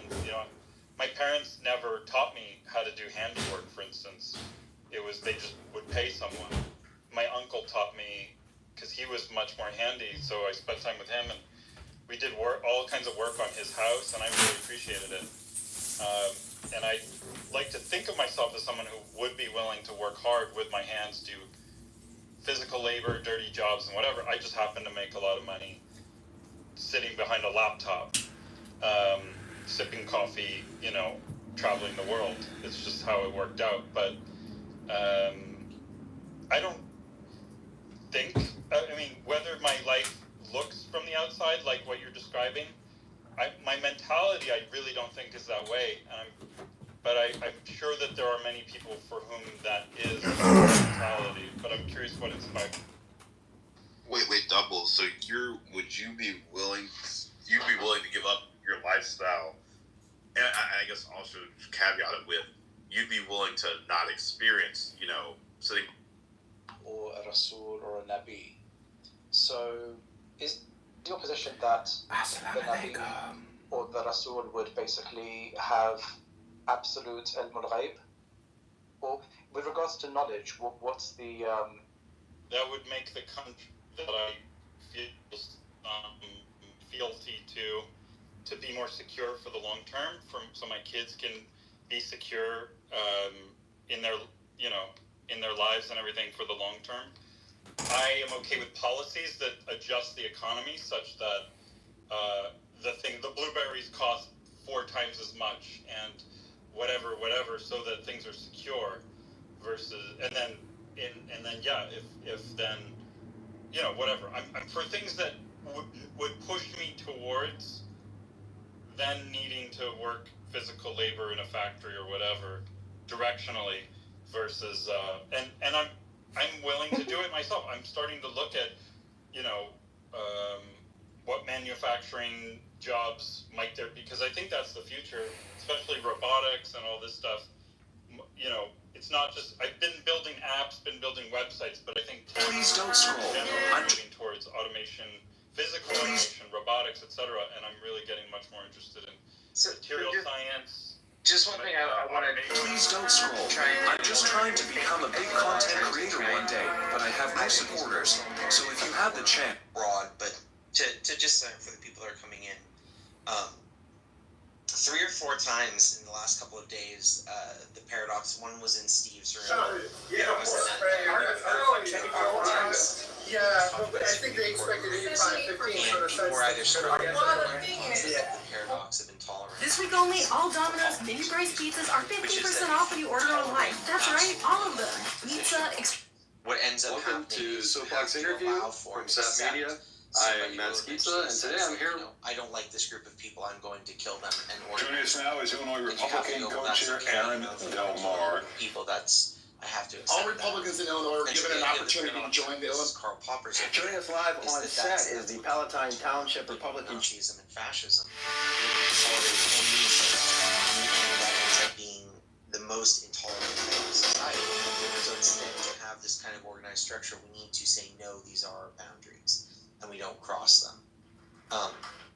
Okay, we are here at the April 21st Republican Cook County GOP event, and so they're only letting committee men in, committee people in, to the event to watch Aaron Del Mar there get inaugurated. Apparently it's a show.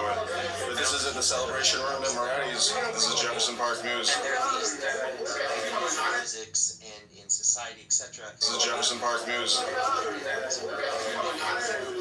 they're not letting the public into the cosmos are defined, and these two things kind of play with each other, right? Because if we are here at... There's an argument going on right now in the Supreme Court about whether parents should be able to opt out of their children learning about different people, and that their children should be taught to accept them.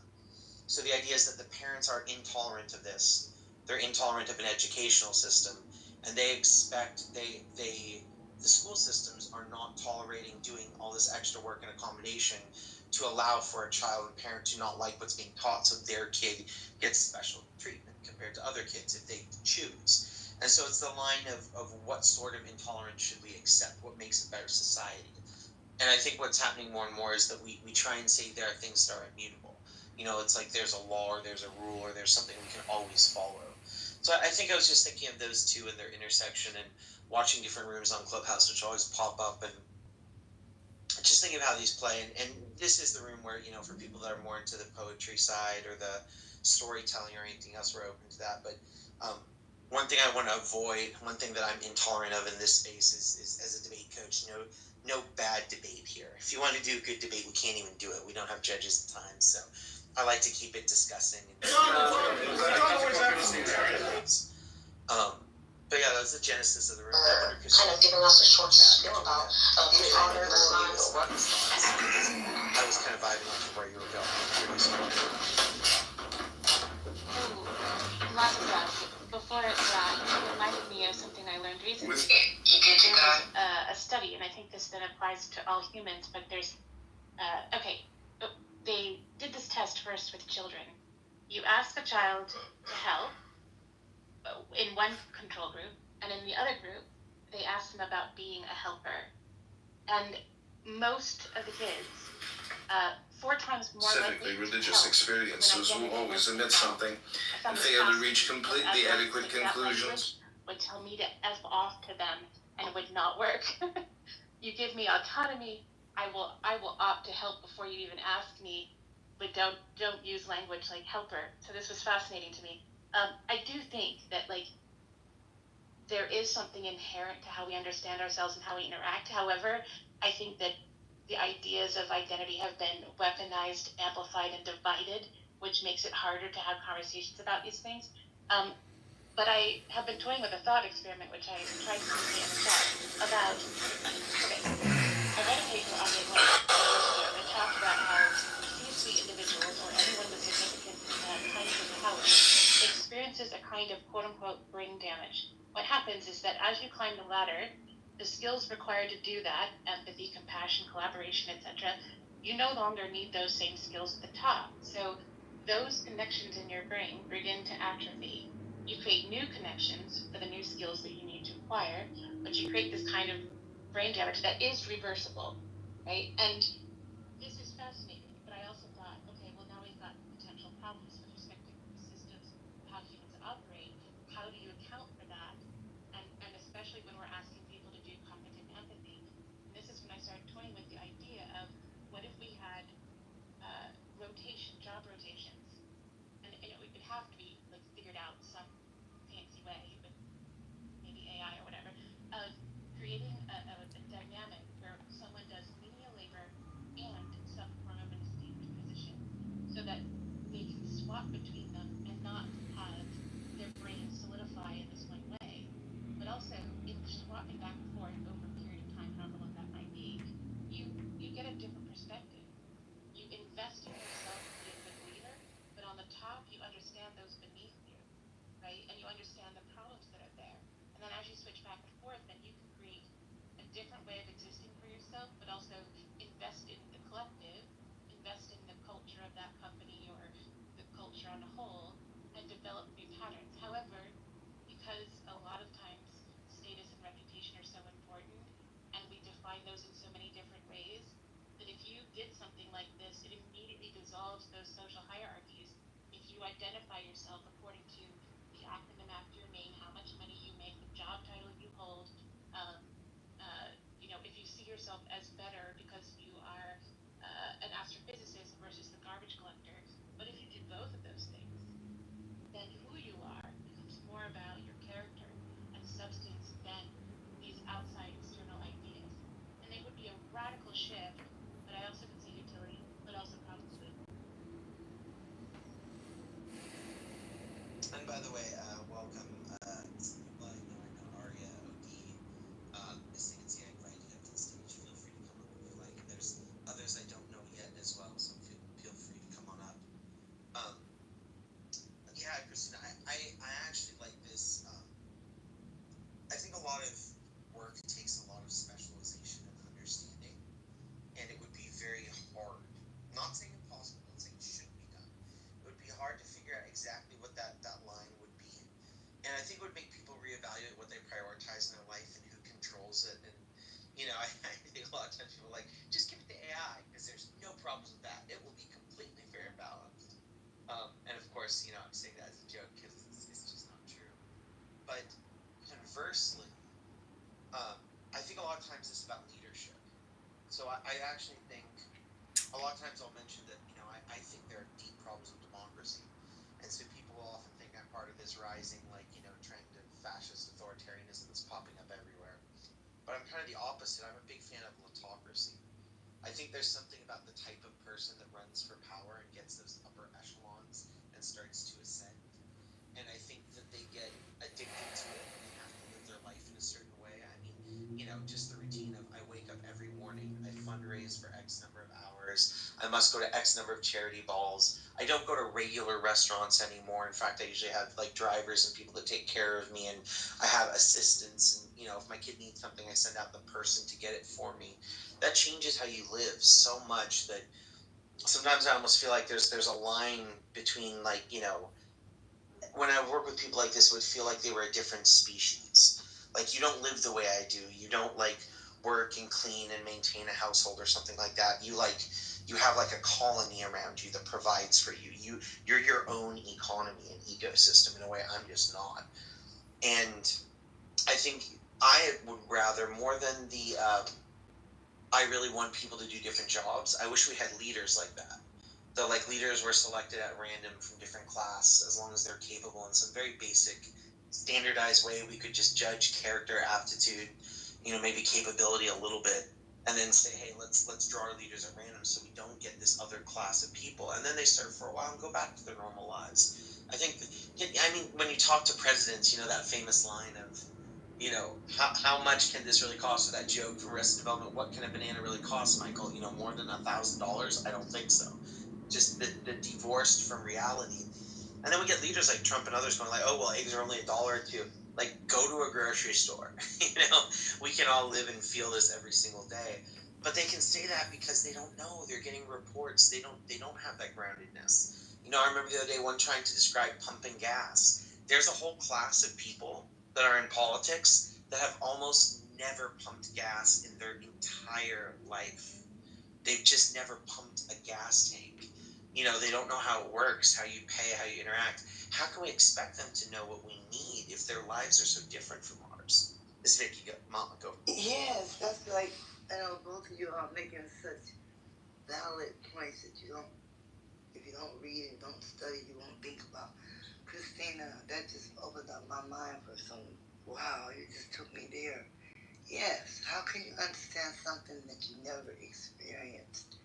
And then what did your brain do? I think you said it started to solidify away from empathy, away from, you don't need those survival skills, you don't need anything. You get anything you want, you don't have to think, you don't have to feel, you don't have to do anything, but just do whatever you want to do.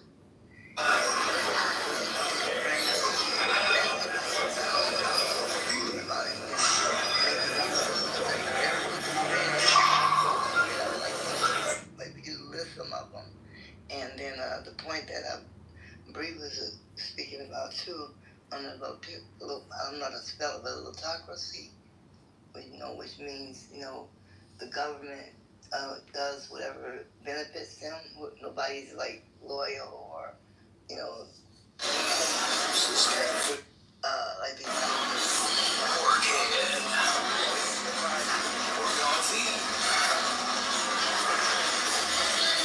think you mentioned the word autocracy. I don't know how to spell, but I think it's an interesting word. Thank y'all so much for the insight.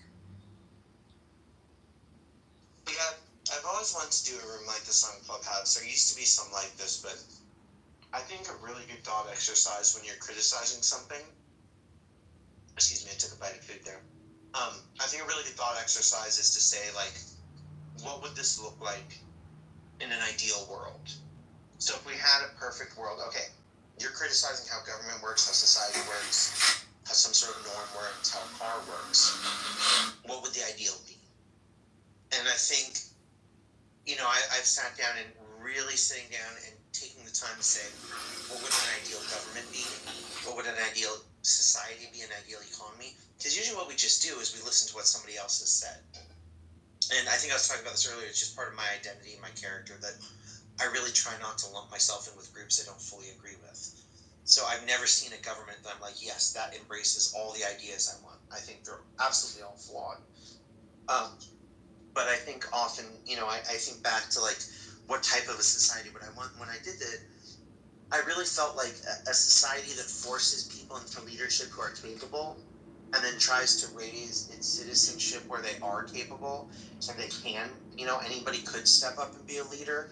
That's the type of society I'd want to live in. That it was taking serious every child so that they had the capabilities where they could, or at least have that opportunity where they could come to power and try and lead things. And the second level that I really thought about it was like, I think one of the problems with democracy, fascism, any sort of authoritarian oligarchy, one-party rule, is that you end up with the people that want to be in power. And a couple, prominent Greek philosophers, I think not the least of which is Aristotle, there's this famous line, those that deserve power seek it the least, and those that desire power the most are least deserving.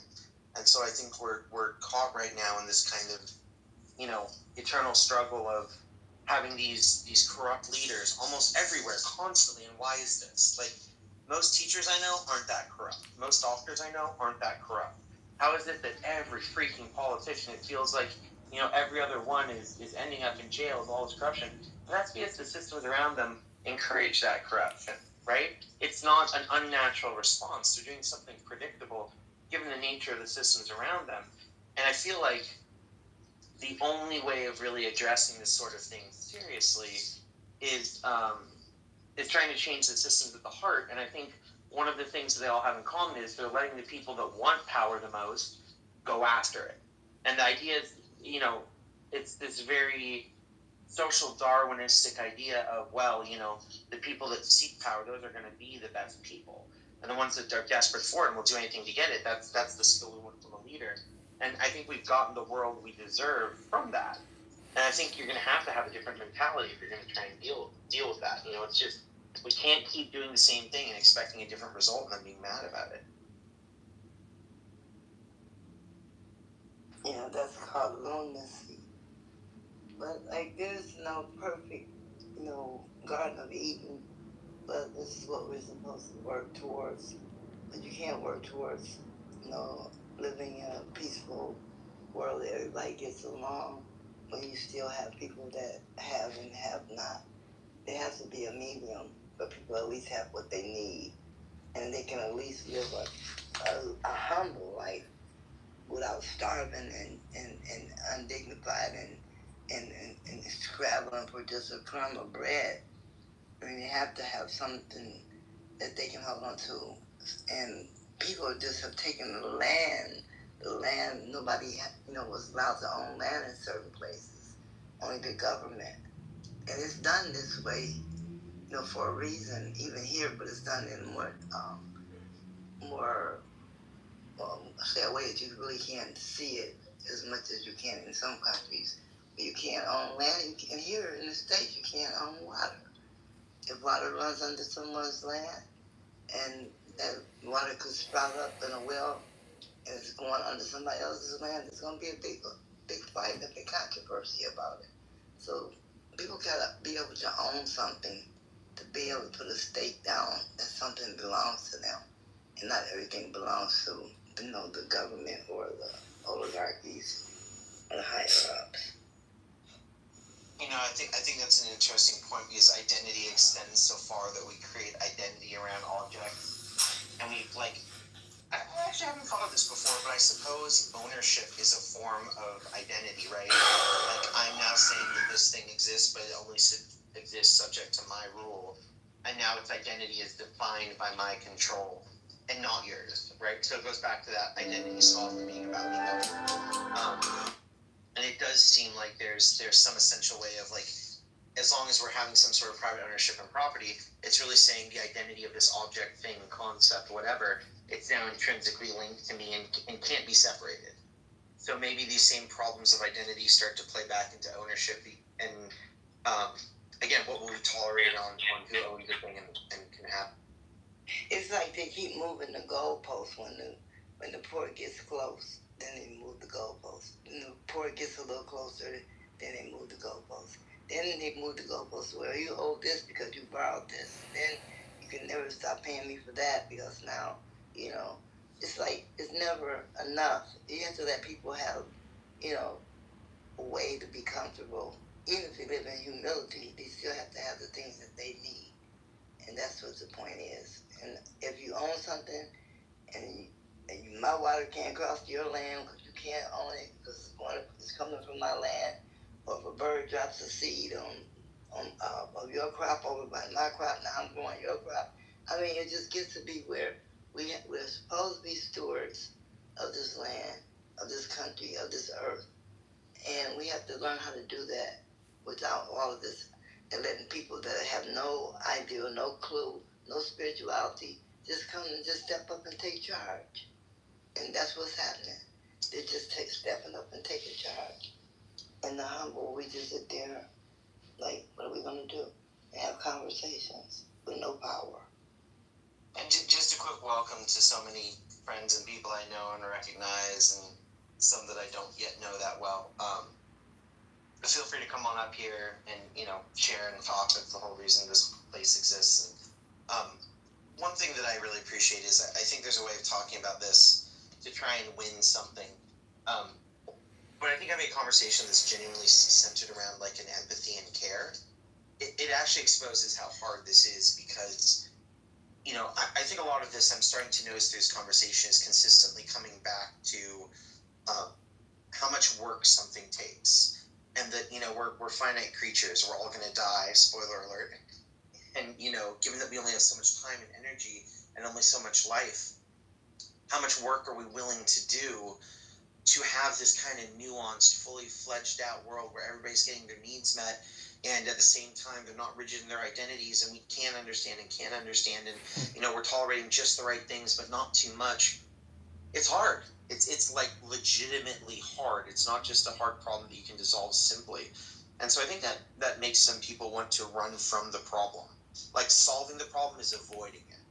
I don't know. I mean, I think sometimes it's almost an act of cowardness that we want a quick and easy answer. I think most of these things don't have that.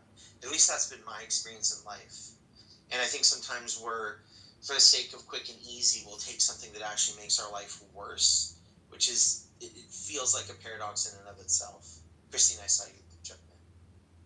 Yeah, and in attempting to understand everything that's happening in the world, more specifically in the U.S. and so on, I have been exploring the topic of cognitive empathy.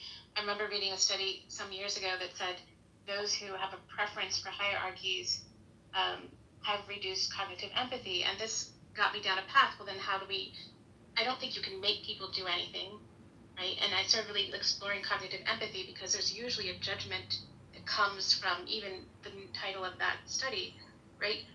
But when I started to explore the idea of cognitive empathy, there usually is a selfish component, because the ones who prefer social hierarchies, for example, if they do cognitive empathy, it dissolves the hierarchy.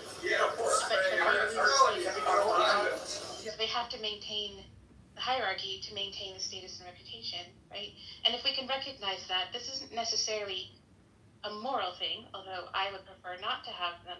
This can be just a human thing, because if you find all of the reasons why humans do the effort of cognitive empathy, because it's not the kind where like one person yawns and you yawn too.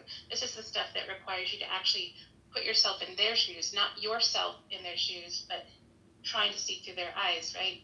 That requires a lot of effort and a lot of work. But if we can recognize that the humans are incentivized by, I'll use the word selfish, but that doesn't necessarily mean it's a judgment, more like it's self-oriented reason, right? Then we can recognize, okay, well then how do we plug into each of those, almost social engineering, like figuring out, okay, if this is the motivation, and we recognize the need for cognitive empathy, then how do we provide the motivation for this person who's going to have this kind of motivation to do it, and this other kind, right?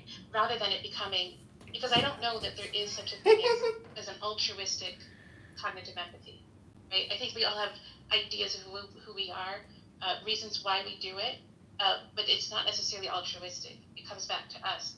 And if we can recognize that, then it doesn't have to be this impossible puzzle or thing, right?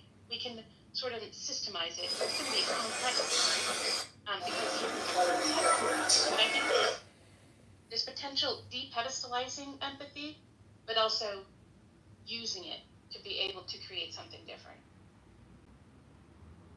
I think it boils down also to, like, who's willing to fight. I had a lot of things to do today.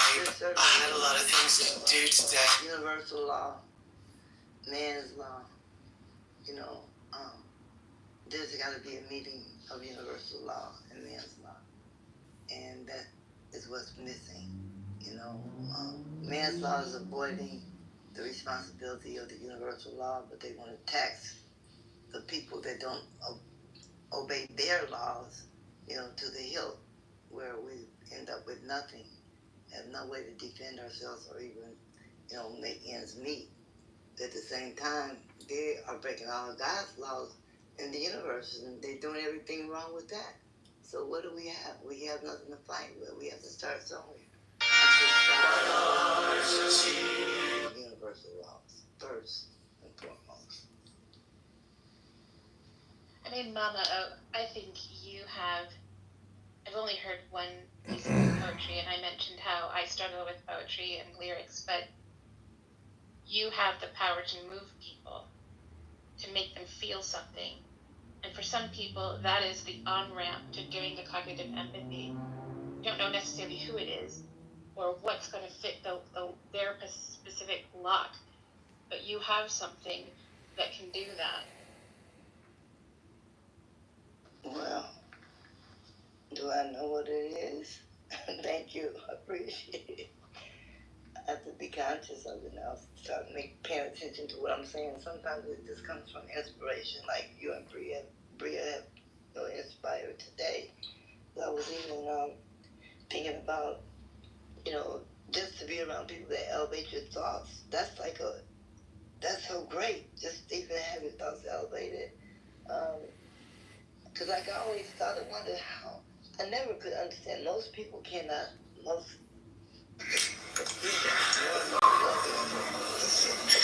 that even with flaws are not so bad. Keep smiling, nothing's miserable. Understand a person that's totally demonically evil. We can't understand that. That's the question most people ask every day. They see things on just the regular television shows. It's always like this new show that's out.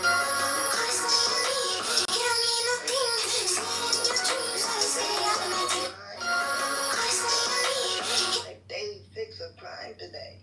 I mean, what is this? I mean, like, just like the things that's being presented to us, even, and the things that's being taken away that we needed, we don't have, and the things being presented we don't need. So it's just, we gotta get back to balance and basics.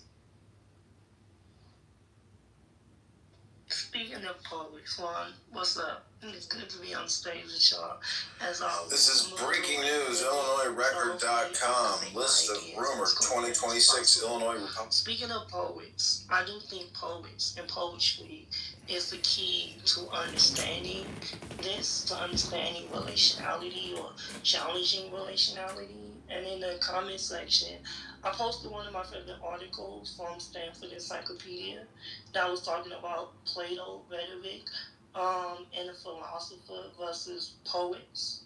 And in it talks about Plato, particularly with like Homer, right? So like before the establishment of the Republic, or before the establishment of politics, there's nothing but the Greek word for police or something like that. That just means city-state. Before that, the way people related to each other was with the narratives they told each other about their lives or their deities. Be it because me and you both belong to the house of Hercules, or because me and you both belong to the house of Dionysus, right? And what tied us together is not necessarily a political body or our relationship to a particular geographic location.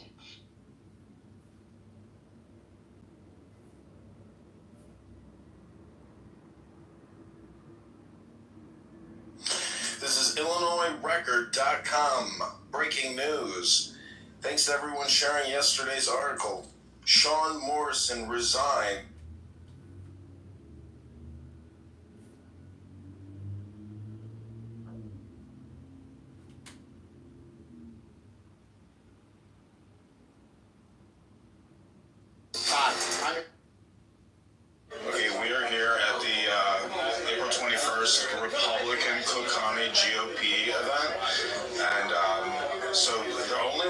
committee man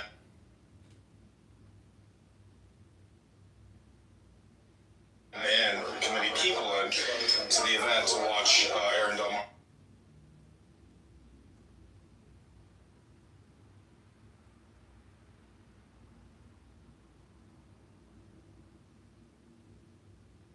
Are there? I'm Aaron Delmar.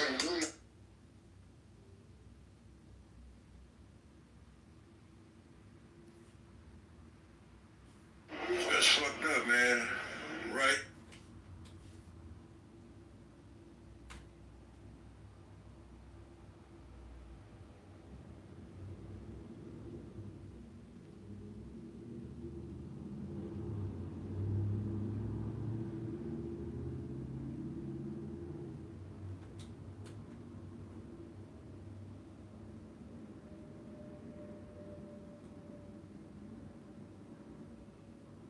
בני ישראל הבאים מצרימה את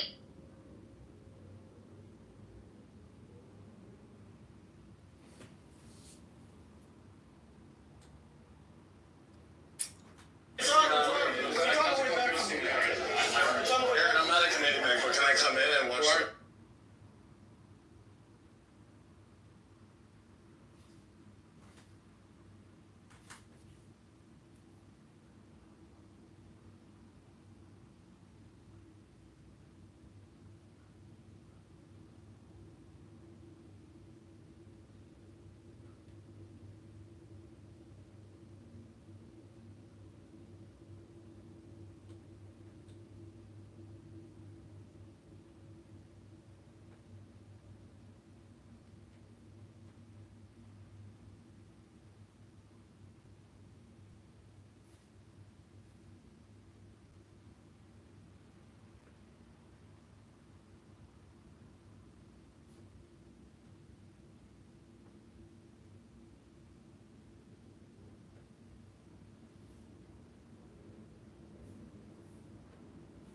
I'm in and watch. I'm John. I'm in and watch. Kind of giving us a short spiel about I'm in and watch.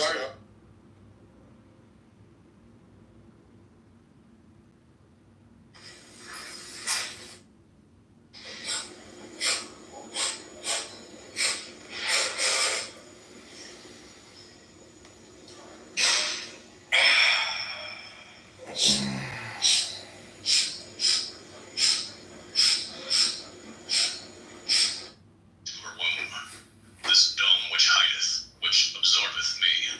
This is the night wherein I am lost. The love through which It is. There is a third level of You're only talking about construction, though. $1. The throng continued. Knowledge wandered north.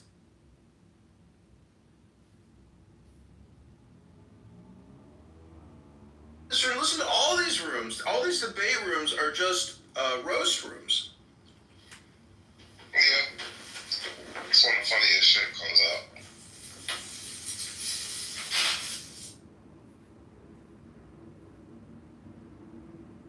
The fool, the fool, the fool. Affirmation. I now follow my heart. I am open and ready to go wherever it may lead me. The sun symbolizes the creative and transformatory powers released by the melting basic sexual energy. What is the tiger of fear for you? How do you imagine the courageous leap into the new? What does it look like? Where does your heart call you to go? You are ready for a new beginning, perhaps even a quantum leap. Give in, dare to leap, even if fear attempts to hold you back.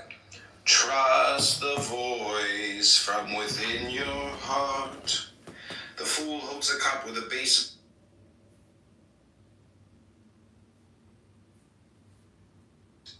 Is the session. The second one is nonsense because you're saying Assalamu alaikum. no, I just want to say I don't even buy this principle that we could act out something that's, let's say, evil, malicious, or let's just say some sort of vice if it brings about like some greater. They want to help shape the new world order. This is the task. This is the task of helping to shape a new world order in all its dimensions. So there you go with that new world order talk. 1959. Did they say did they say all its dimension? So he from Houston and Chicago. Yeah, he from Houston, Chicago. Yeah, talk shit. Chicago, Houston. Yeah, Chicago. Yeah, so they got all the street.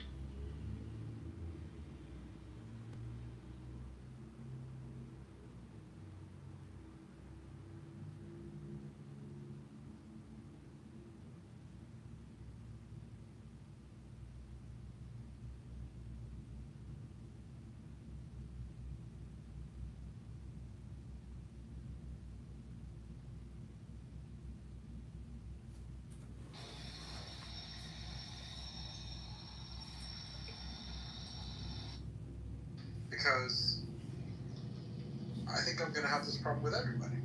Yeah. You know. Suddenly we're old. How is it possible? You understand?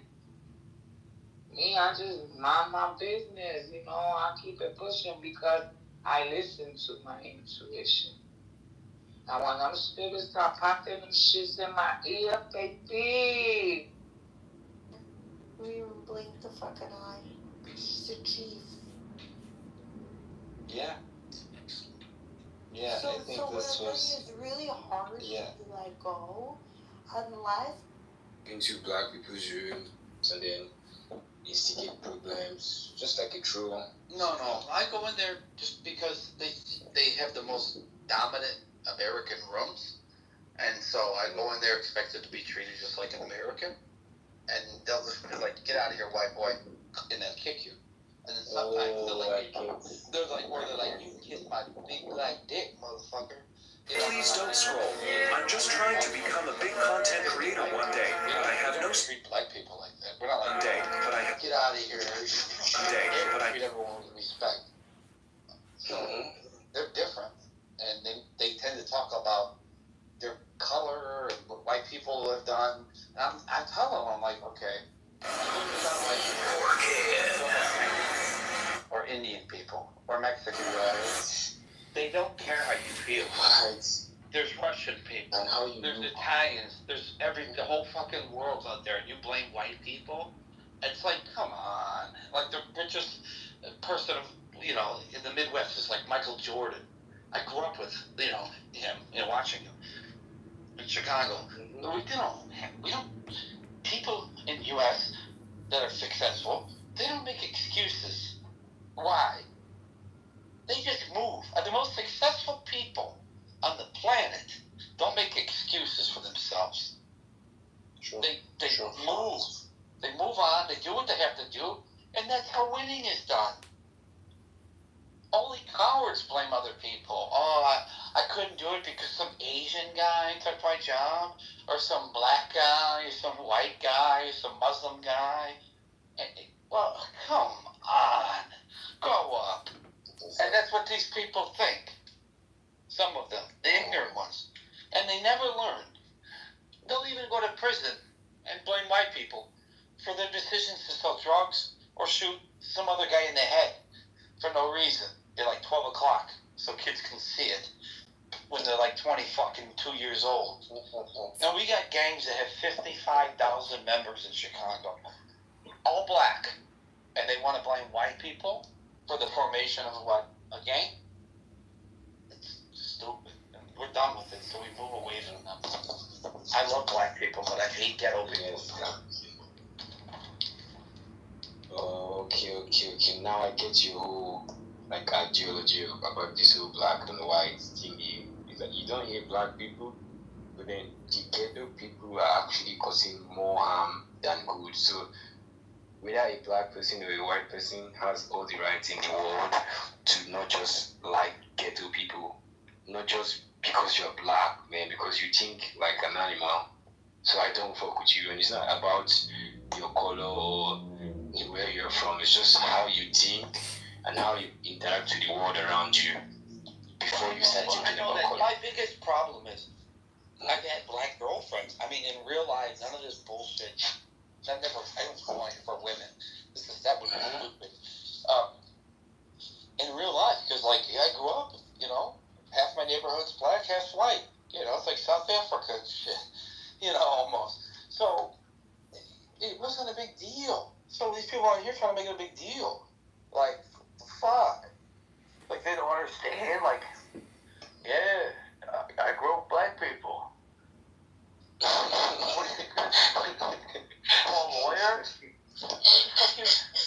Fuck, like, they whoop your ass and shit for your bicycle and stuff. I mean, you had to learn how to fight, bro.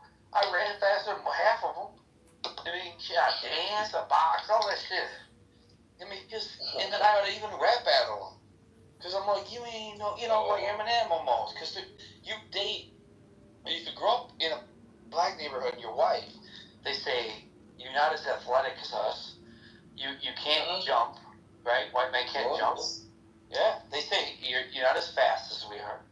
And you're not as so they pick on you if you're white. Yes, I understand. They start doing it, and then when you respond, then they play victim. Like, oh, now you're trying to be. So the blacks will pick on you, and say you got white privilege. I'm like, I go to the same shitty school you do, but then they don't make you fuck. Oh, well, your parents got money. I'm like, oh, okay. So it's my parents that are divorcing over fucking money, So you just want to be like, fuck these people. So what happens is immigrants come, they replace those people, and those people stay in the same shitty position they're in. Meanwhile, Mexicans, Hispanics, Nigerians, actual black people from Africa are coming over, doing the jobs that they're like, well, they'll say all these things, but they never procure them or do anything about it. They just are ignorant. And then they're mean to the African immigrants. And it's not about black and white. I want to make that abundantly clear about African Americans or black Americans. They don't even like Africans. They see that as a threat because those men, take care of their families more, generally speaking, and are more religious and whatever. And they commit less crime, and they have real family values. And then they blame white people. And they say, well, you guys, you made us slaves. I'm like, no, actually, people in Africa sold you to slave traders, to a bunch of ignorant rednecks in the South. But anyway, don't let it define you. It's like letting the Jews define the whole bad thing about the Holocaust. They're still around fucking with banks.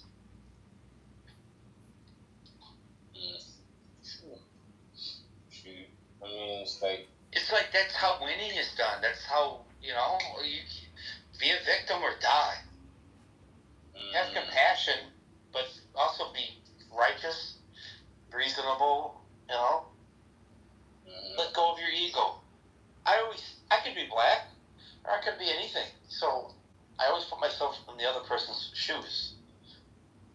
Yeah, that's why I actually you to just hear your own opinion, because I was just there trying to know what's going on, trying to balance things.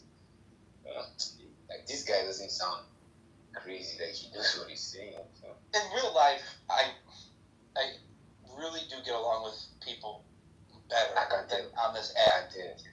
I can tell. I can tell a lot already. Even more than the person that's complaining. Ooh, Superman, what's up, though? What's up, bro? Alhamdulillah. So what do you say Nigeria is the best? Hey, what's up? Hey, Jacob. How you?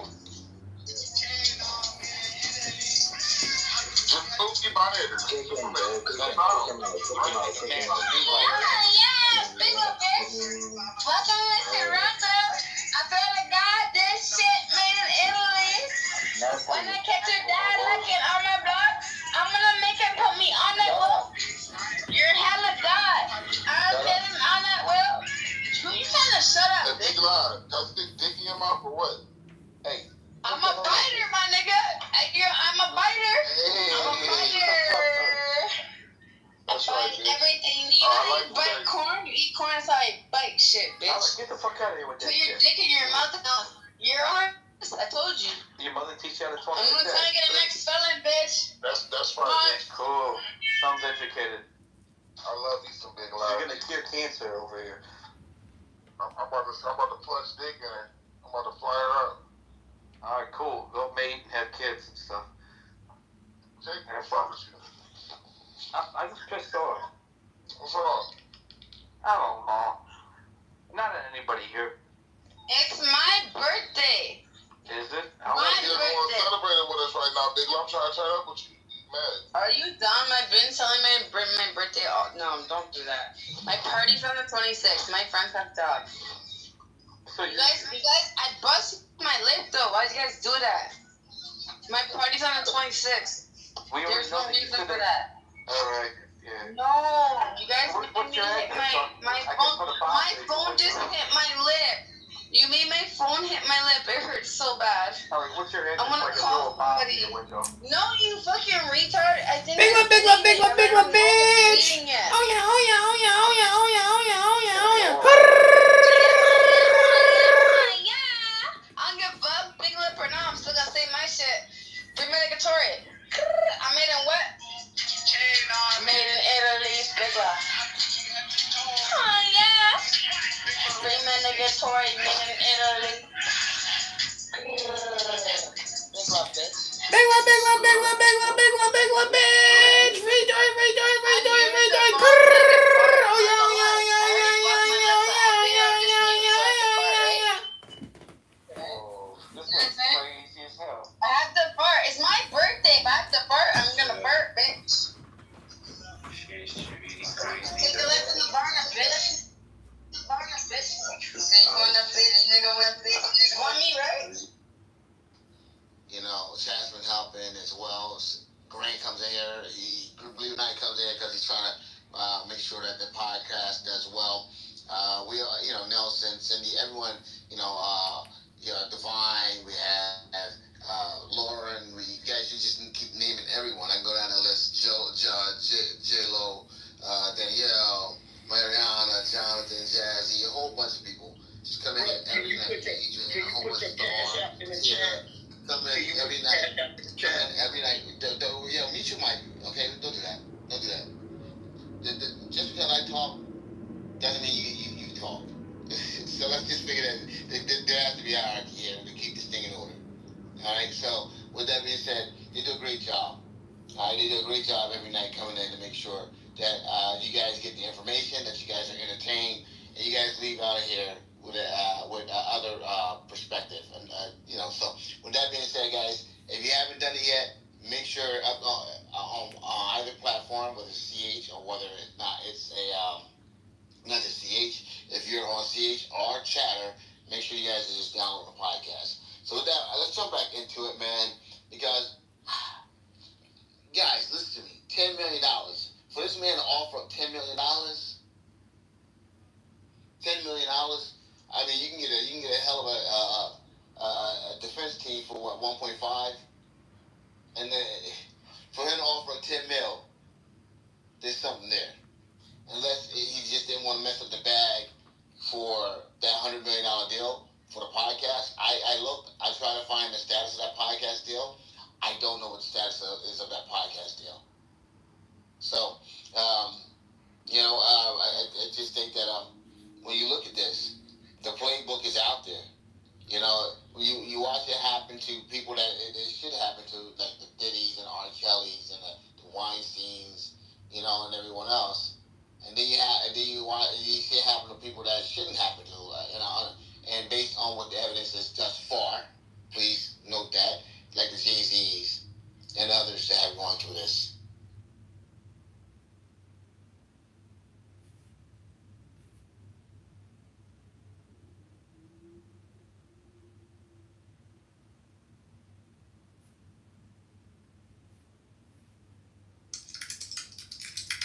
Imagine using your skills and experiences to inspire a young mind.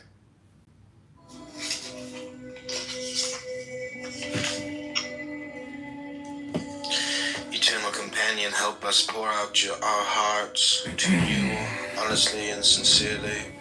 With these prayers as our guide, help us feel close to you, dear God.